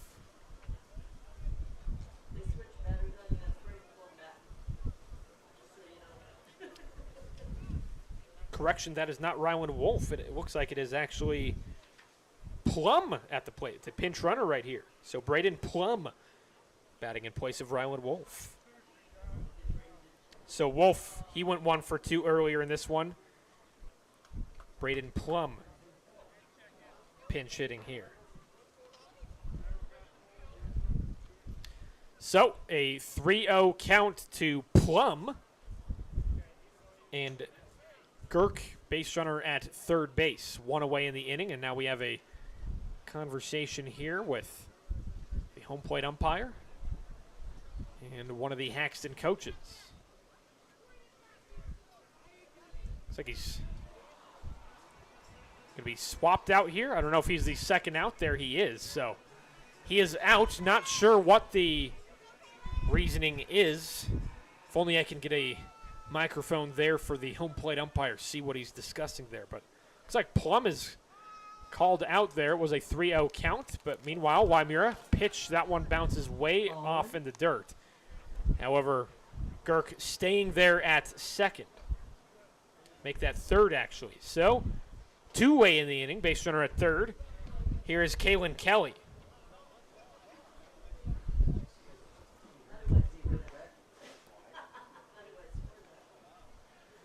So, 1-0 the count to Kelly. Swung on. That's a fly ball to right field. Caden Lapp getting under this one. Make that. Ridge Peterson coming off of short to make the play. So there is the third out. And for the first inning of this game, either team, there is a scoreless inning. So no runs on no hits, no Wray errors, and 1 left on. It remains 11-3 in favor of Haxtun. Top of the 5th, next on KRDZ. You've got places to go and things to do, and you don't want to miss out on any opportunities. With Wray State Bank's student banking, we have the tools to keep you going. Deposit that check from grandma without stopping at the bank, split the bill from your phone when you're out with your friends, and get access to your accounts 24 hours a day, 7 days a week with online and mobile banking. So keep on going, and we'll stick with you wherever you go. Wray State Bank, banking on a first-name basis. Member FDIC and equal housing lender.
Top of the 5th inning.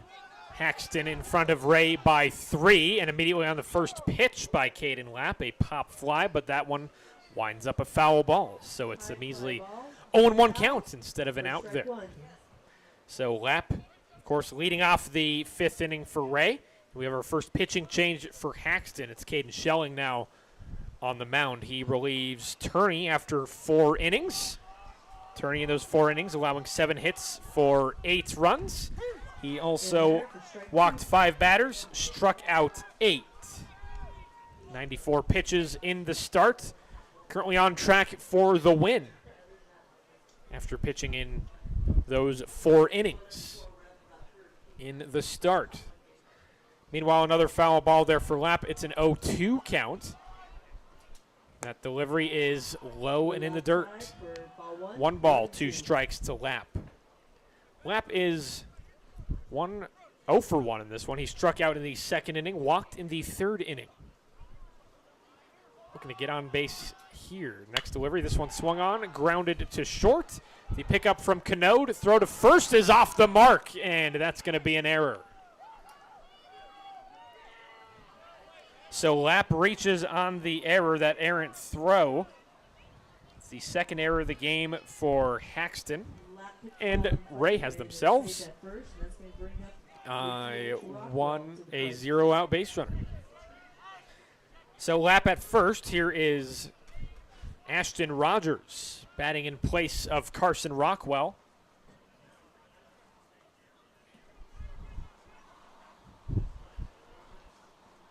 So Rogers, he takes the first pitch low for ball 1, a 1-0 count. Rockwell ahead of him went 0 for 2 at the plate with 2 strikeouts. As far as I'm concerned, Yahi Enriquez is still in the outfield for the Eagles. 1-0 count. That one misses high for ball 2. Meanwhile, Lapp trying to steal second, and he is nailed at second. A great throw behind the plate by Michael Girk. And there's the first out.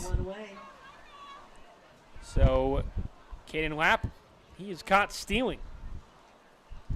So now 1 down, no base runners on for Wray. A 2-0 count for Ashton Rogers. 2-0, that misses low and away. 3-0. So on the season, Schelling pitching in 16 2/3 of an inning coming into today's play. 11 hits, 16 runs. Only one of those is earned, as this one is grounded just past the glove of Plum at second base, right up the middle, and it's a 1-out base hit for Ashton Rogers as he pinch hits. So the first hit of the inning for Wray. Base runner on first with 1 out. We'll see what Wray can do with this base runner. Again, it's been a very action-packed game. Very fun to watch for both of these teams. Very closely matched up statistically, and talked about that a little bit as this game has gone along. These teams do certainly feel very closely matched. So stepping in is Eddie Estrada. Top of the order is back for Wray, and the first pitch to him is called strike 1 on the outside corner.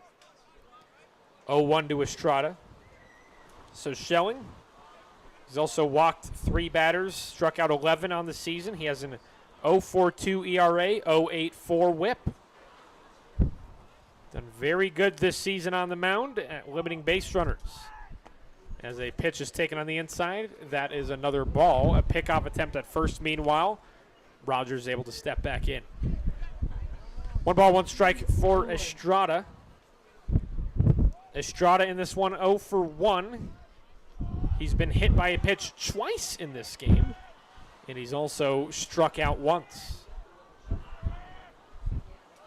1-1 to Estrada. This one is swung. It's a fly ball in foul territory, and it's going to be out of play on our building. The press box here behind home plate, you can hear a loud thunk as that one landed. 1 ball, 2 strikes for Eddie Estrada. Schelling looking for that second out of the inning. Still with traffic on the bases. Rogers base runner at first.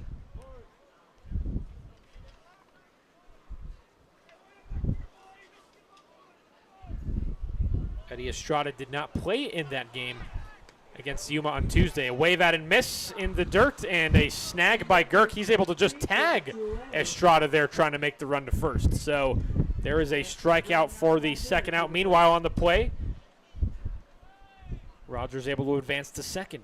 So base runner at second, 2 outs. Here is Joey Wymura. So 0 for 2 now is Estrada on 2 strikeouts. It's the first strikeout in relief for Schelling here. As a pitch is low for ball 1 for a Joey Wymura. Wymura 2 for 3 in this one. Hit a single in the first. Struck out in the second. Excuse me, a double in the first. Struck out in the second, and then a single in the fourth. He has scored 2 runs. One of them on a wild pitch. Looks like they're just going to, after that first pitch, Wymura goes to first. Brings in Ridge Peterson.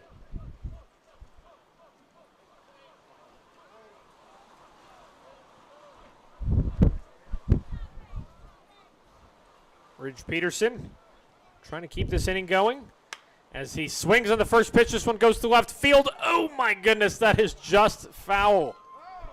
Just foul. Just goes over the line there in deep left field by a matter of inches. Probably about maybe 4 or 5 inches that one was foul. So unfortunately, instead of runs coming in to score for Wray, everybody goes back to their places and an 0-1 count for Ridge Peterson. So Wymura at first, Rogers at second. Both of them came in to score on the play if it was a fair ball, but it was not. So Ridge Peterson down 0-1 meanwhile. Schelling glancing at first and at second before making the 0-1 count. That one misses inside. 1 ball, 1 strike. 1-1. Ridge Peterson, he is 1 for 2 in the game. Single in the first inning. Grounded out in the third and then walked in the fourth.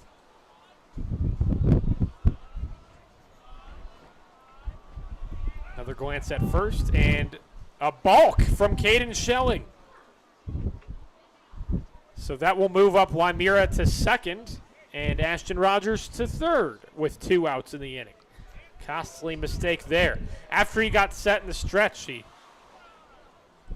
made another glance at first, however, but called for the balk. 1-1. That one misses high and away. 2 balls and a strike for Ridge Peterson. 2-1. Peterson has also scored 2 of Ray's 8 runs today. One of those on a wild pitch. Another one he was batted in. 2-1. Foul tipped in the dirt. That one was low and away, but Ridge Peterson couldn't help himself that time. 2 balls, 2 strikes, 2 down, 2 in scoring position for Wray. Top of the 5th inning. Haxtun leads 11-8. Game 1 of today's doubleheader. Still cold and windy out. 2-2. That one misses just off the plate. Schelling couldn't get that one to drop in. Couldn't tempt Peterson either. 3 balls, 2 strikes, 2 down, 2 on. Big pitch right here from Caden Schelling. Payoff delivery. That one swung on and foul tipped as Ridge Peterson able to hang on. Tip foul, count remains full. Still 3-2.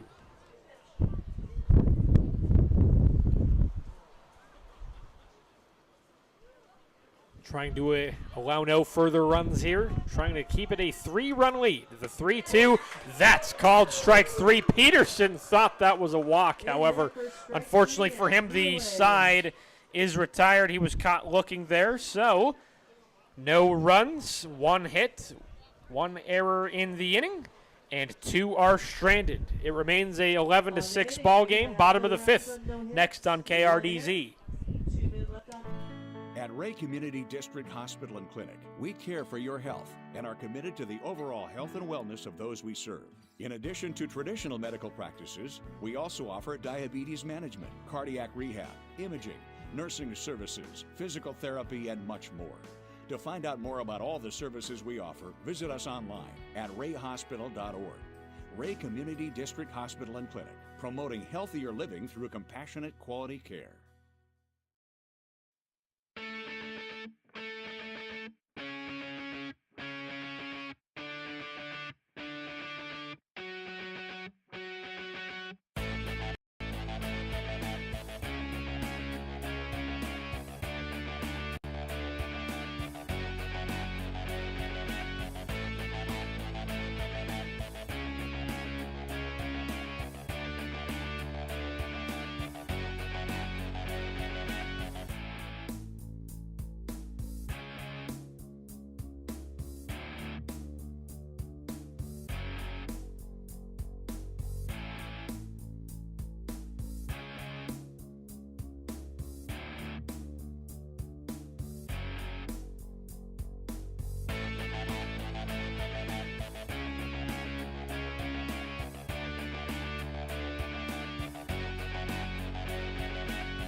11-8. I beg your pardon. Might have said 11-6 there at the middle of the 5th inning there, but it is 11-8 in favor of Haxtun.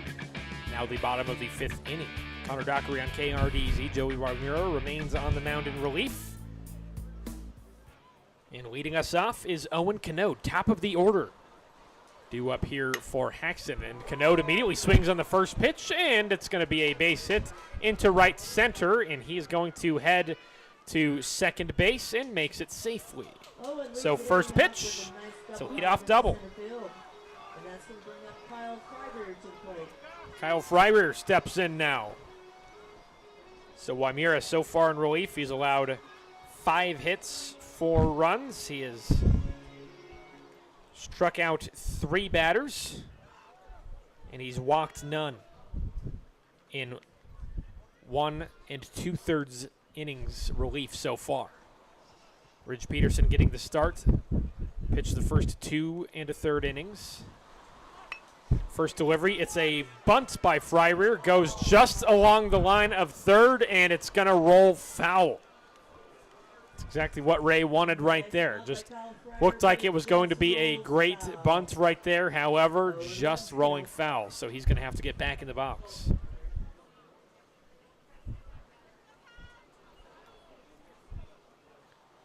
So it's going to be a 0-1 count for Kyle Freiberg. Canode, base runner at second, no outs. Haxtun by 3 to bottom of the 3rd. 0-1. That one right down the middle for called strike 2. Freiberg in this one, he's 1 for 3. Single in the first. Struck out in the 2nd and 3rd innings. He also stole a base and scored a run on an error in the 1st inning. 0-2 delivery. That one misses off the plate for ball 1. Wymira trying to tempt him on the fast ball outside there. 1 ball, 2 strikes. Wymira looking for the first out of the inning. Wymira glance at second.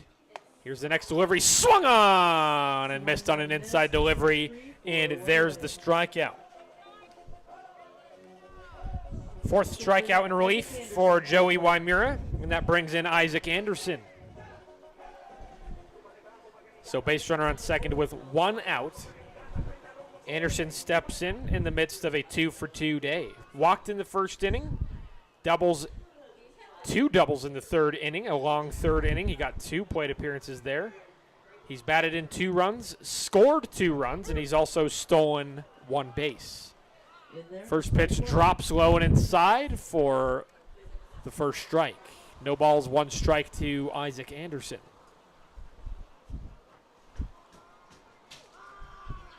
Glance at second. Here's the 0-1. That one misses in the dirt. Ball 1. Anderson on the season coming into today's action. 3 hits in 17 at-bats, so a good game for him in that aspect. Next one, that one's called strike 2 on an outside pitch. A 1-2 count now for Anderson. Count is at 1-2. Anderson leads the team with 2 home runs coming into today's action. Of course, adding a home run to the team's total is Kalen Kelly today. And a hit by pitch. That one runs in and gets Anderson on the shoulder neck area, so it looks like he is okay. But obviously not the result that Joey Wymira wanted. Base runners now on first and second with 1 out in the inning. Jaron Turney stepping in. Speaking of adding home runs to the total, Turney had a home run of his own today, and meanwhile, a caught stealing right here. A pitch was in the dirt for a 1-0 count to Turney, but meanwhile, Canode thought he saw a window of opportunity to steal third, and a good throw by Arambula nailed him at third. So there is the 2nd out of the inning on a caught stealing. So now just a base runner at first in the form of Isaac Anderson with 2 outs and a 1-0 count to Jaron Turney. The next delivery is swung on line foul along the 3rd baseline. 1 ball, 1 strike for Turney. He's 1 for 3, 2 strikeouts, and a 2-run home run in the 3rd inning. So 2 RBIs and a run there.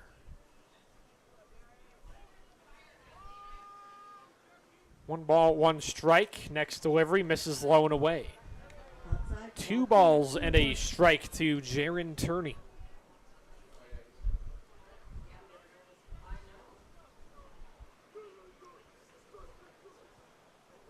Wamira keeping a watchful eye at Anderson off of first. Here's the 2-1 delivery. Misses low and away. Meanwhile, a stolen base attempt. It's off the mark. Ridge Peterson couldn't make a clean grab of that one. He would have been safe anyways. So Isaac Anderson, successful steal. And we have a base runner in scoring position with 2 outs. 3-1 the count, meanwhile, for Jaron Turney. 3-1. That one misses low. It's a walk with 2 outs. Jaron takes his base on 4 balls, and that's going to It's the first walk issued by Joey Wymura in relief, and there's now base runners on first and second with 2 away. Here's Keegan Colglazer. Turney, of course, walked there. He is on pace for the win on the mound. Pitched the first 4 innings of the game for Haxtun. First delivery, that one is called strike 1 to Colglazer. 0-1 the count. Colglazer in this one, he's 0 for 1. He was walked in the first inning, hit by a pitch in the 3rd inning, and then later in the 3rd inning, he struck out swinging as he takes a pitch right down the middle. 0-2 count. Wymura trying to retire the side without allowing any additional runs. Swung on. This one's grounded foul. Remains an 0-2 count. Good job by this Haxtun lineup right here, forcing Wray to throw a lot of pitches. They forced Ridge Peterson to throw 69 in 2 1/3 innings, and now a swing and a miss from Wymura. Wymura gets Colglazer to strike out for the 2nd time of the game, and the side is retired. So no runs score on 1 hit, no errors in the inning, and 2 are left on. It remains 11-8, heading into the top of the 6th. Next on KRDZ. Farming today requires constant adjustment, innovation, technological know-how, and lots of old-fashioned hard work. At Pioneer, our teams are dedicated to serving farmers year-round with the most advanced technology and localized expertise. Pioneer shares your determination to adapt to an ever-changing industry so that we can better serve you today, tomorrow, and for years to come. Contact your local Pioneer sales representative, and we'll get to work maximizing your yields year after year.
Back in Haxtun, Colorado, they lead 11-8 over Wray.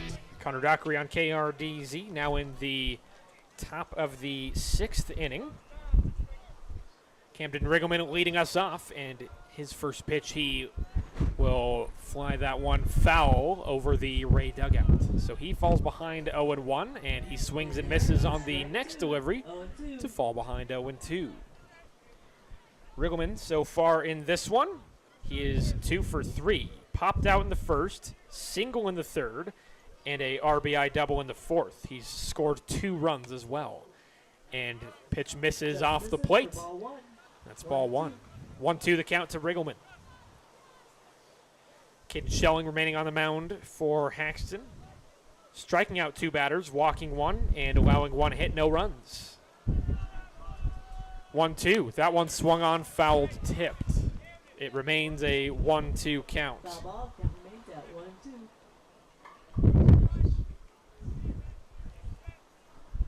1-2. Riggleman trying to get a late push here from Wray. It's been a bit of a stalemate here since the top of the 4th inning. No runs by either team since then. Wray was able to add 3 in the top of the 4th, trying to pull closer here as a swing and a miss from Riggleman. Grant's showing the first out of the inning. It is the 3rd strikeout in relief for Schelling, 2nd in a row, as he was able to strike out Ridge Peterson to retire the side in the top of the 5th inning. And that brings in Rice Peterson. Peterson, a couple of practice swings before Schelling gets in the windup. First delivery, showing bunt, but it's going to be foul. Falls behind 0-1. First strike 1. Peterson so far in this one, he's 0 for 2. Walked in the 1st inning and then struck out in the 3rd and 4th innings. 1 swinging and 1 looking. Peterson taking his time before getting back into the box. Here is the windup, 0-1. That one, he was able to hold up in time, and it was above the zone for a ball. 1-1. A quarter swing, if you will, from Rice Peterson there. A couple of times today from either teams where we've had a couple of check swings that broke the plane. That was not one of those, of course. Here's the 1-1. That one swung on, grounded just past the glove of Schelling. However, goes to second. Plum goes right through his glove. And that is going to be a base runner now with 1 down in the inning for Wray. That hit going up the middle takes a couple bad bounces, and they stay at first. So that will bring in Chris Arambula. Arambula is up to bat. Wells on deck. Could that base runner be We have 1 out. the start of a big inning for Wray? That will remain to be seen as Arambula steps in.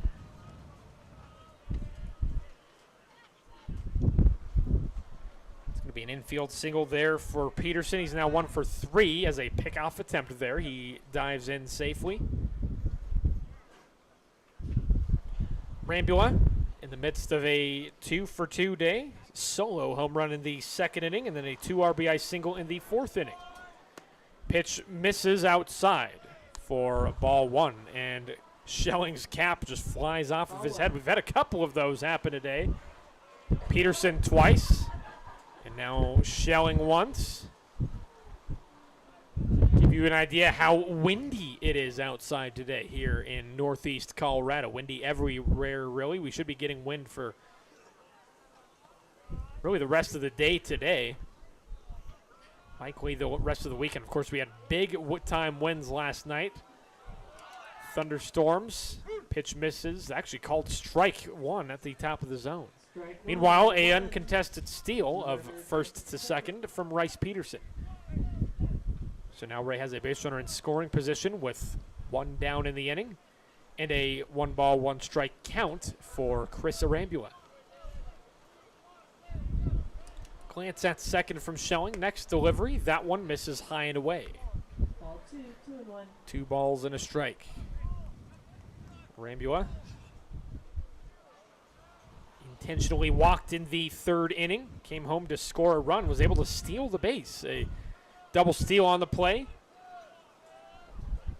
Able to be sneaky there. Another one misses high. That's ball 3. Ball 3, 3-1. So yeah, on the play, Darren Welp was able to steal second, and then as the throw was made to second base, Arambula was able to steal home in the meantime. 3-1 to Arambula. That one misses away. Arambula knew that was going to be a ball as it left the hands of Caden Schelling. So it's going to be a 1-out walk. Peterson stays at second. Second walk issued in relief by Caden Schelling, and here is Darren Welp.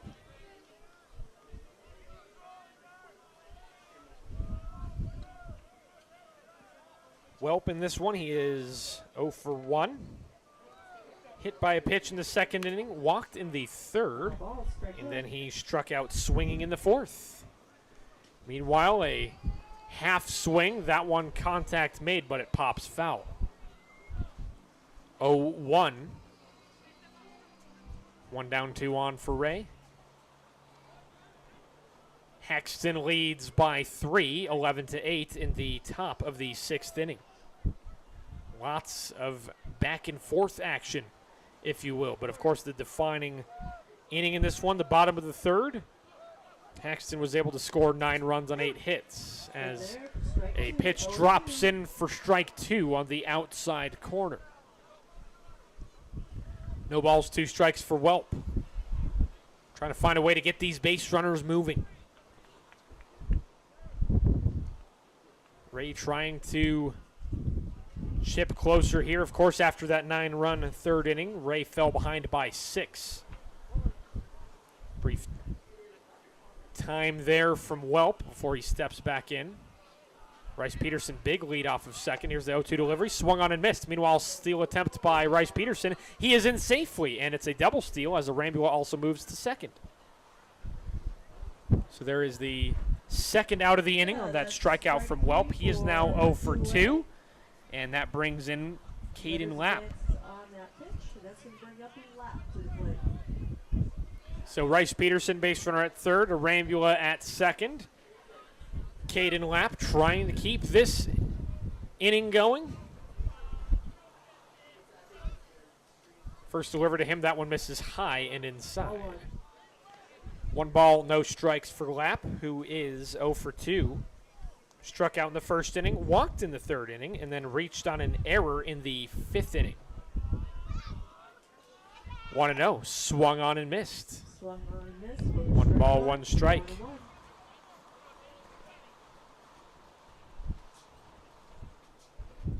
Showing so far, doing pretty good under pressure here with multiple base runners. He was able to get out of the side unscathed in the 5th inning. We'll see how he does here in the 6th as a swing and a pop foul from Lapp.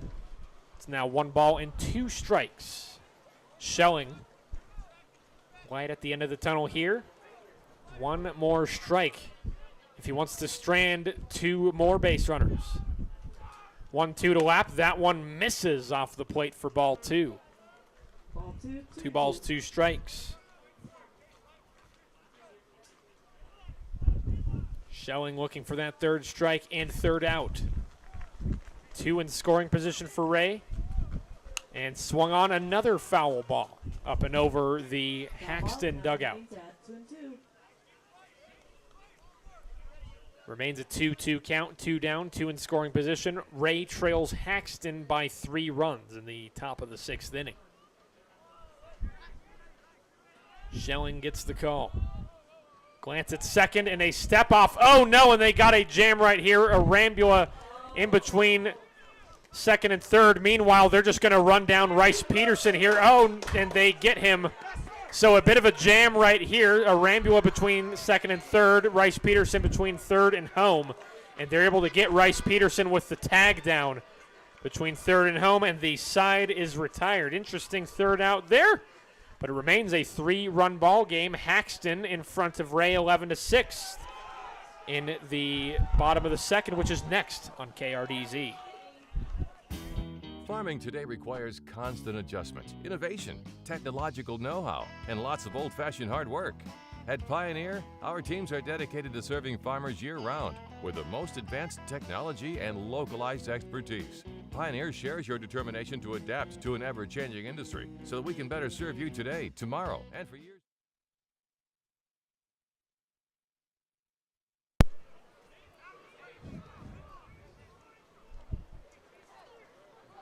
Hold the phone. Actually, the inning might not be over, as looks like the Haxtun Fighting Bulldogs going back to the field, and it looks like they are going to count the run. So that is pretty interesting right there. Initially with 2 outs, Arambula was at second, Rice Peterson was at third, and Arambula was caught off of second base. He was caught in a pickle between second and third. Meanwhile, Rice Peterson in between third and home. They made the throw home and were able to run down Peterson, and evidently, it looks like Peterson evaded it. So I'm just, a lot of confusion here. Scoreboard remains 11-8, so I'm not sure if they've even added a run there to be 9. And it looks like, are they throwing out a Haxtun coach here?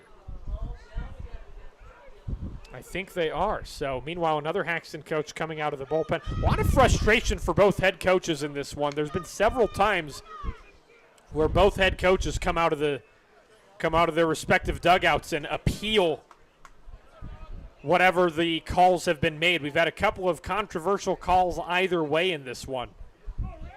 And this one, again, this is very confusing. To me, I'll be honest, it looked like they might have, again, from my angle, it looked like they did tag out Rice Peterson between third and home, but evidently they overturned it and they ruled it a run scored. So Rice Peterson evidently scores a run on a stolen base.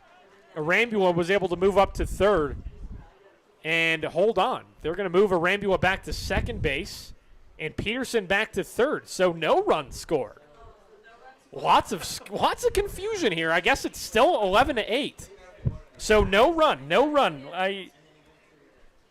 They did have Arambula at third and Rice Peterson not on base. So everybody's just meeting right here. There's just a lot of confusion here. We got several people here in the press box. They're confused. I'm confused. The players are confused. The coaches are confused. And it wouldn't surprise me if the umpires are confused in this one. No one has any idea what is going on. So as of right now, I believe it is still 11-8. 2 on, 2 out, and a 2-2 count to Caden Lapp. Okay, so no runs scored. They're just going to completely erase whatever that last play was. So hold the phone, ladies and gentlemen. It is still the top of the 6th inning. 2 on, 2 out, and a 2-2 count to Caden Lapp. Holy cannoli. Here's the 2-2. Swung at and missed, and there's the third out anyways. So the same result, basically. Instead, it's a strikeout instead of a rundown for the third out. So there's the 5th strikeout in relief for Caden Schelling, as no runs coming to score on 1 hit, no errors, 2 are left on, and it remains 11-6 now. Bottom of the 6th officially is next on KRDZ. Farming today requires constant adjustment, innovation, technological know-how, and lots of old-fashioned hard work. At Pioneer, our teams are dedicated to serving farmers year-round with the most advanced technology and localized expertise. Pioneer shares your determination to adapt to an ever-changing industry so that we can better serve you today, tomorrow, and for years to come. Contact your local Pioneer sales representative, and we'll get to work maximizing your yields year after year.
Okay.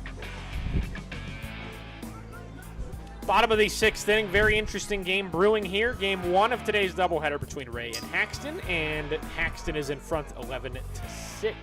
Connor Dockery live on KRDZ. As leading us off in the inning is Michael Girk. Joey Wymura remains on the mound in relief for Wray, pitching in 2 2/3 of an inning, as this one is going to be lined foul along the third baseline. 1 ball, 1 strike.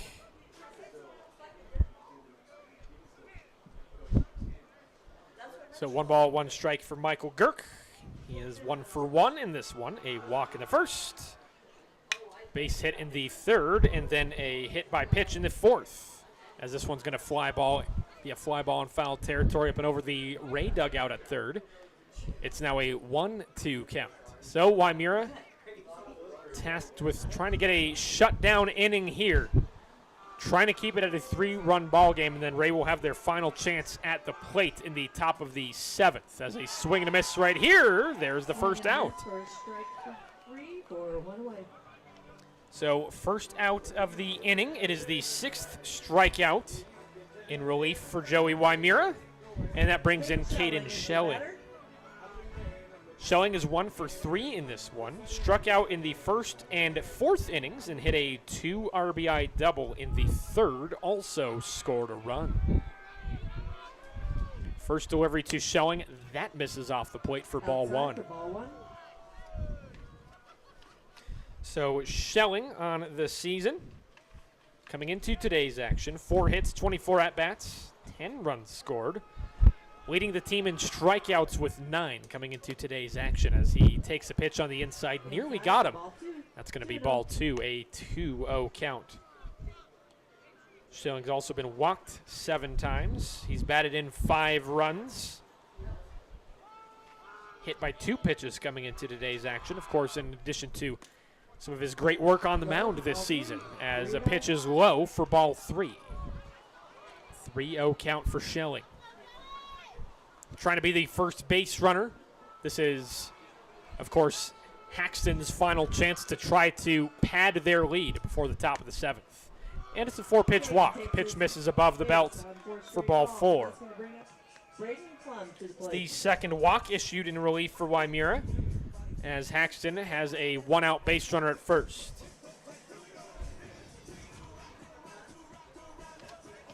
Stepping in now for Haxtun is Braden Plum. Plum taking over for Ryland Wolf. Wolf was 1 for 2 through 3 innings, and then Plum came in the 4th inning. He was called out on a mystery play as the first pitch is called strike 1 on the lower outside edge. No balls and a strike for Plum. So Plum, as a result of that play, 0 for 1. Here's the 0-1. That one misses low and away. Ball 1. 1 ball, 1 strike for Plum on the season. Coming into today's action, 1 hit and 6 at-bats. Been walked 3 times, struck out once. A step-off and a pick-off attempt that is not in time. Also, it is a pinch runner there at first in place of Caden Schelling. It is Grant Statz. Another pickoff attempt that is unsuccessful.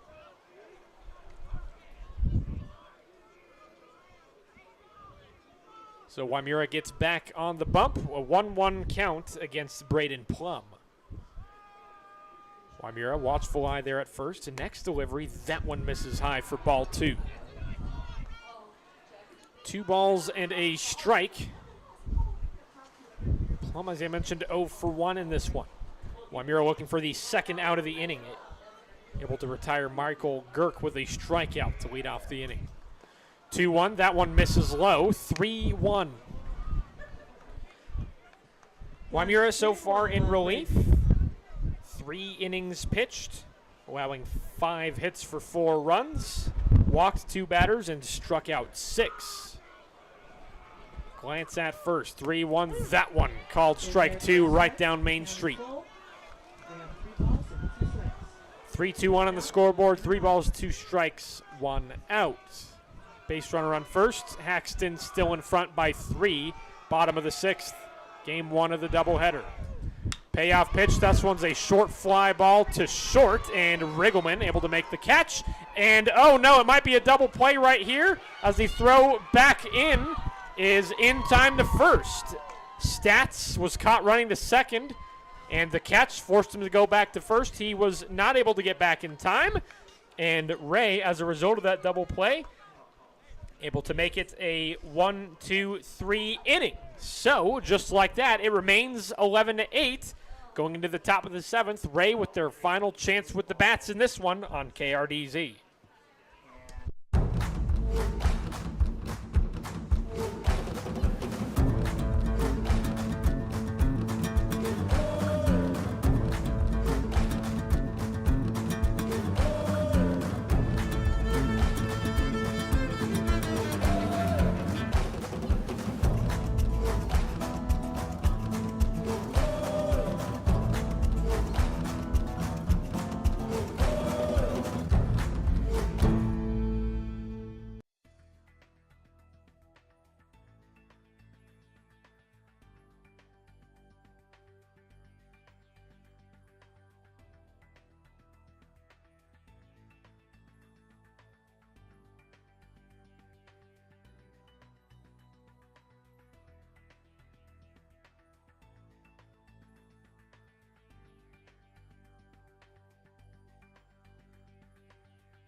That. Top of the 7th, Wray their final chance at the plate. They trail Haxtun 11-8, game 1 of the doubleheader. Connor Dockery on KRDZ. Leading us off is Ashton Rogers. First pitch he took outside for a ball, and then he swings and misses for a strike. A 1-1 count for Ashton Rogers. Number 9 in the order came in the 5th inning in place of Carson Rockwell. Next delivery, that one misses above the belt for ball 2. 2-1. 2-1 to Ashton Rogers. Caden Schelling remains on the mound for Haxtun. Doing a good job in 2 innings of work so far. 5 strikeouts, 2 walks, 2 hits as a fly ball to right field. And that one drops for a base hit. In there for a base hit. So that one drops just ahead of Jaron Turney in right field. So a leadoff single for Ashton Rogers. We'll see if Wray can rally here. Down by 3. So the first base hit of the inning. No outs. Here is Eddie Estrada. Schelling is set. First delivery. That one misses off the plate. And Rogers thought about making the dash for second. He ultimately returned to first. A 1-0 count to Estrada. Estrada 0 for 2 in this one, hit by a pitch in the 1st and 2nd innings, and then struck out in the 4th and 5th innings. Schelling glance at first. Here's the 1-0 delivery. That one misses high and inside, and that pitch gets away from Girk behind the plate. And Rogers moves to second, uncontested.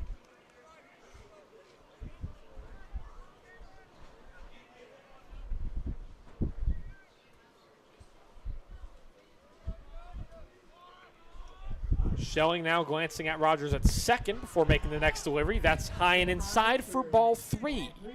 3-0 the count. So Rogers now base runner at second with no outs. Estrada a great count here, 3-0. Next delivery, that one misses outside, and it's a 4-pitch walk.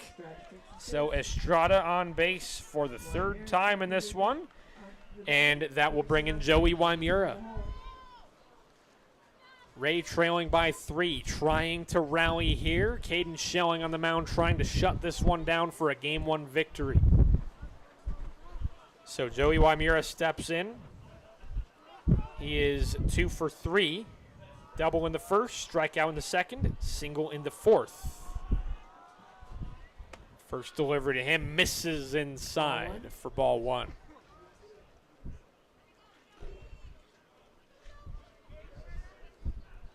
Wymira looking to coach Lachine there off of third base for the game plan here.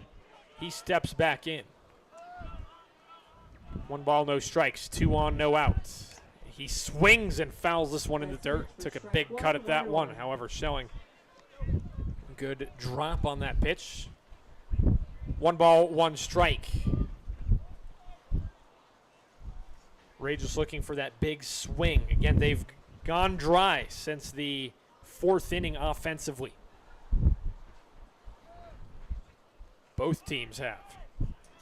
1-1. This one swung on. It's a fly ball to shallow right field, and able to make the catch is Braden Plum. There's the first out. I believe it was an infield fly called as well. So he was ruled out even before the catch. So that brings in Ridge Peterson with 1 down, 2 on.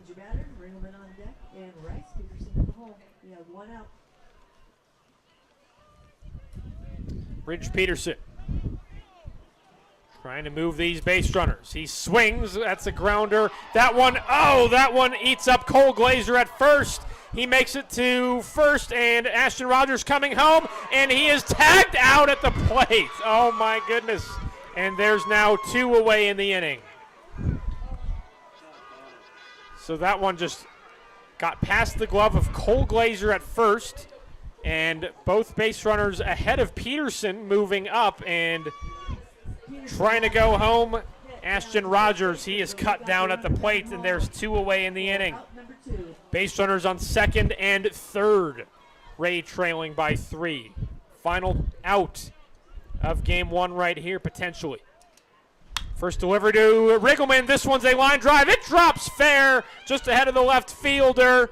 And Ridge Peterson going to be stopped at third. Meanwhile, Eddie Estrada coming in to score. It's a RBI single for Camden Riggleman with 2 outs. Lead shrinks to 2.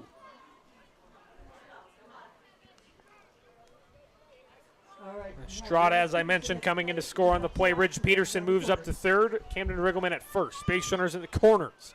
With 2 outs, here is Rice Peterson.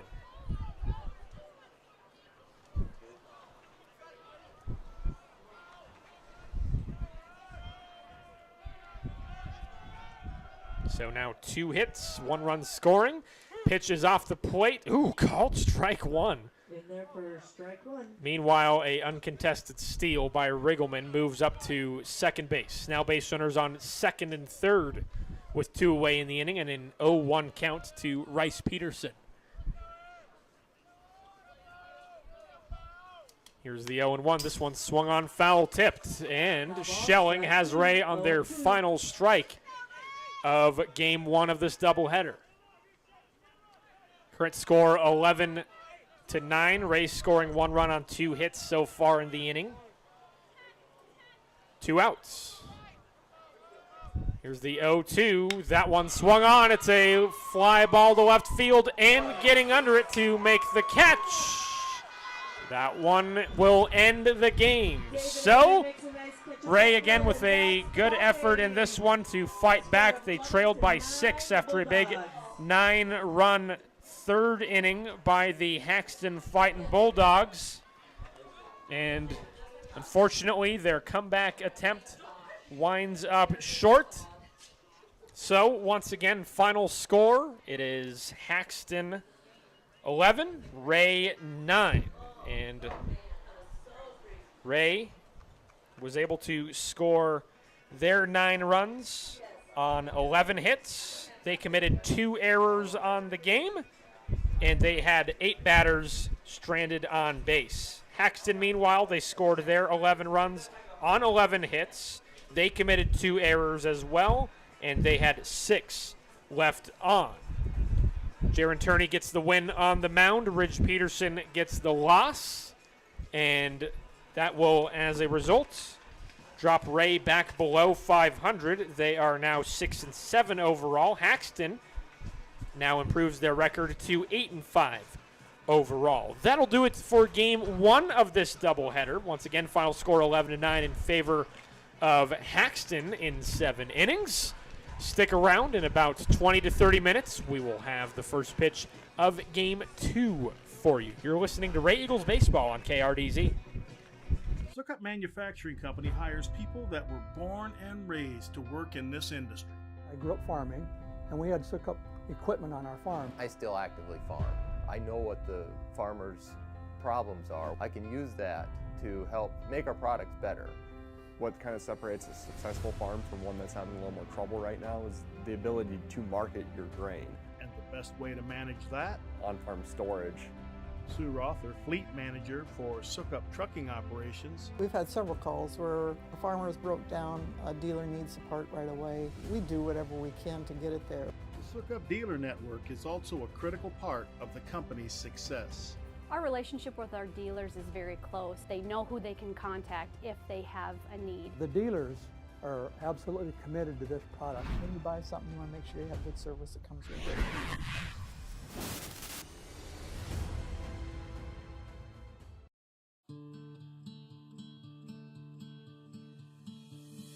You have depended on Farm Rain for your customized farming equipment and service.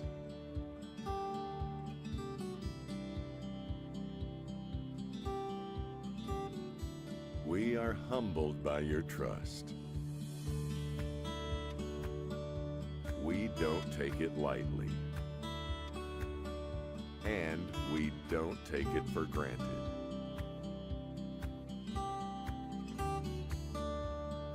Thank you for continuing to count on us.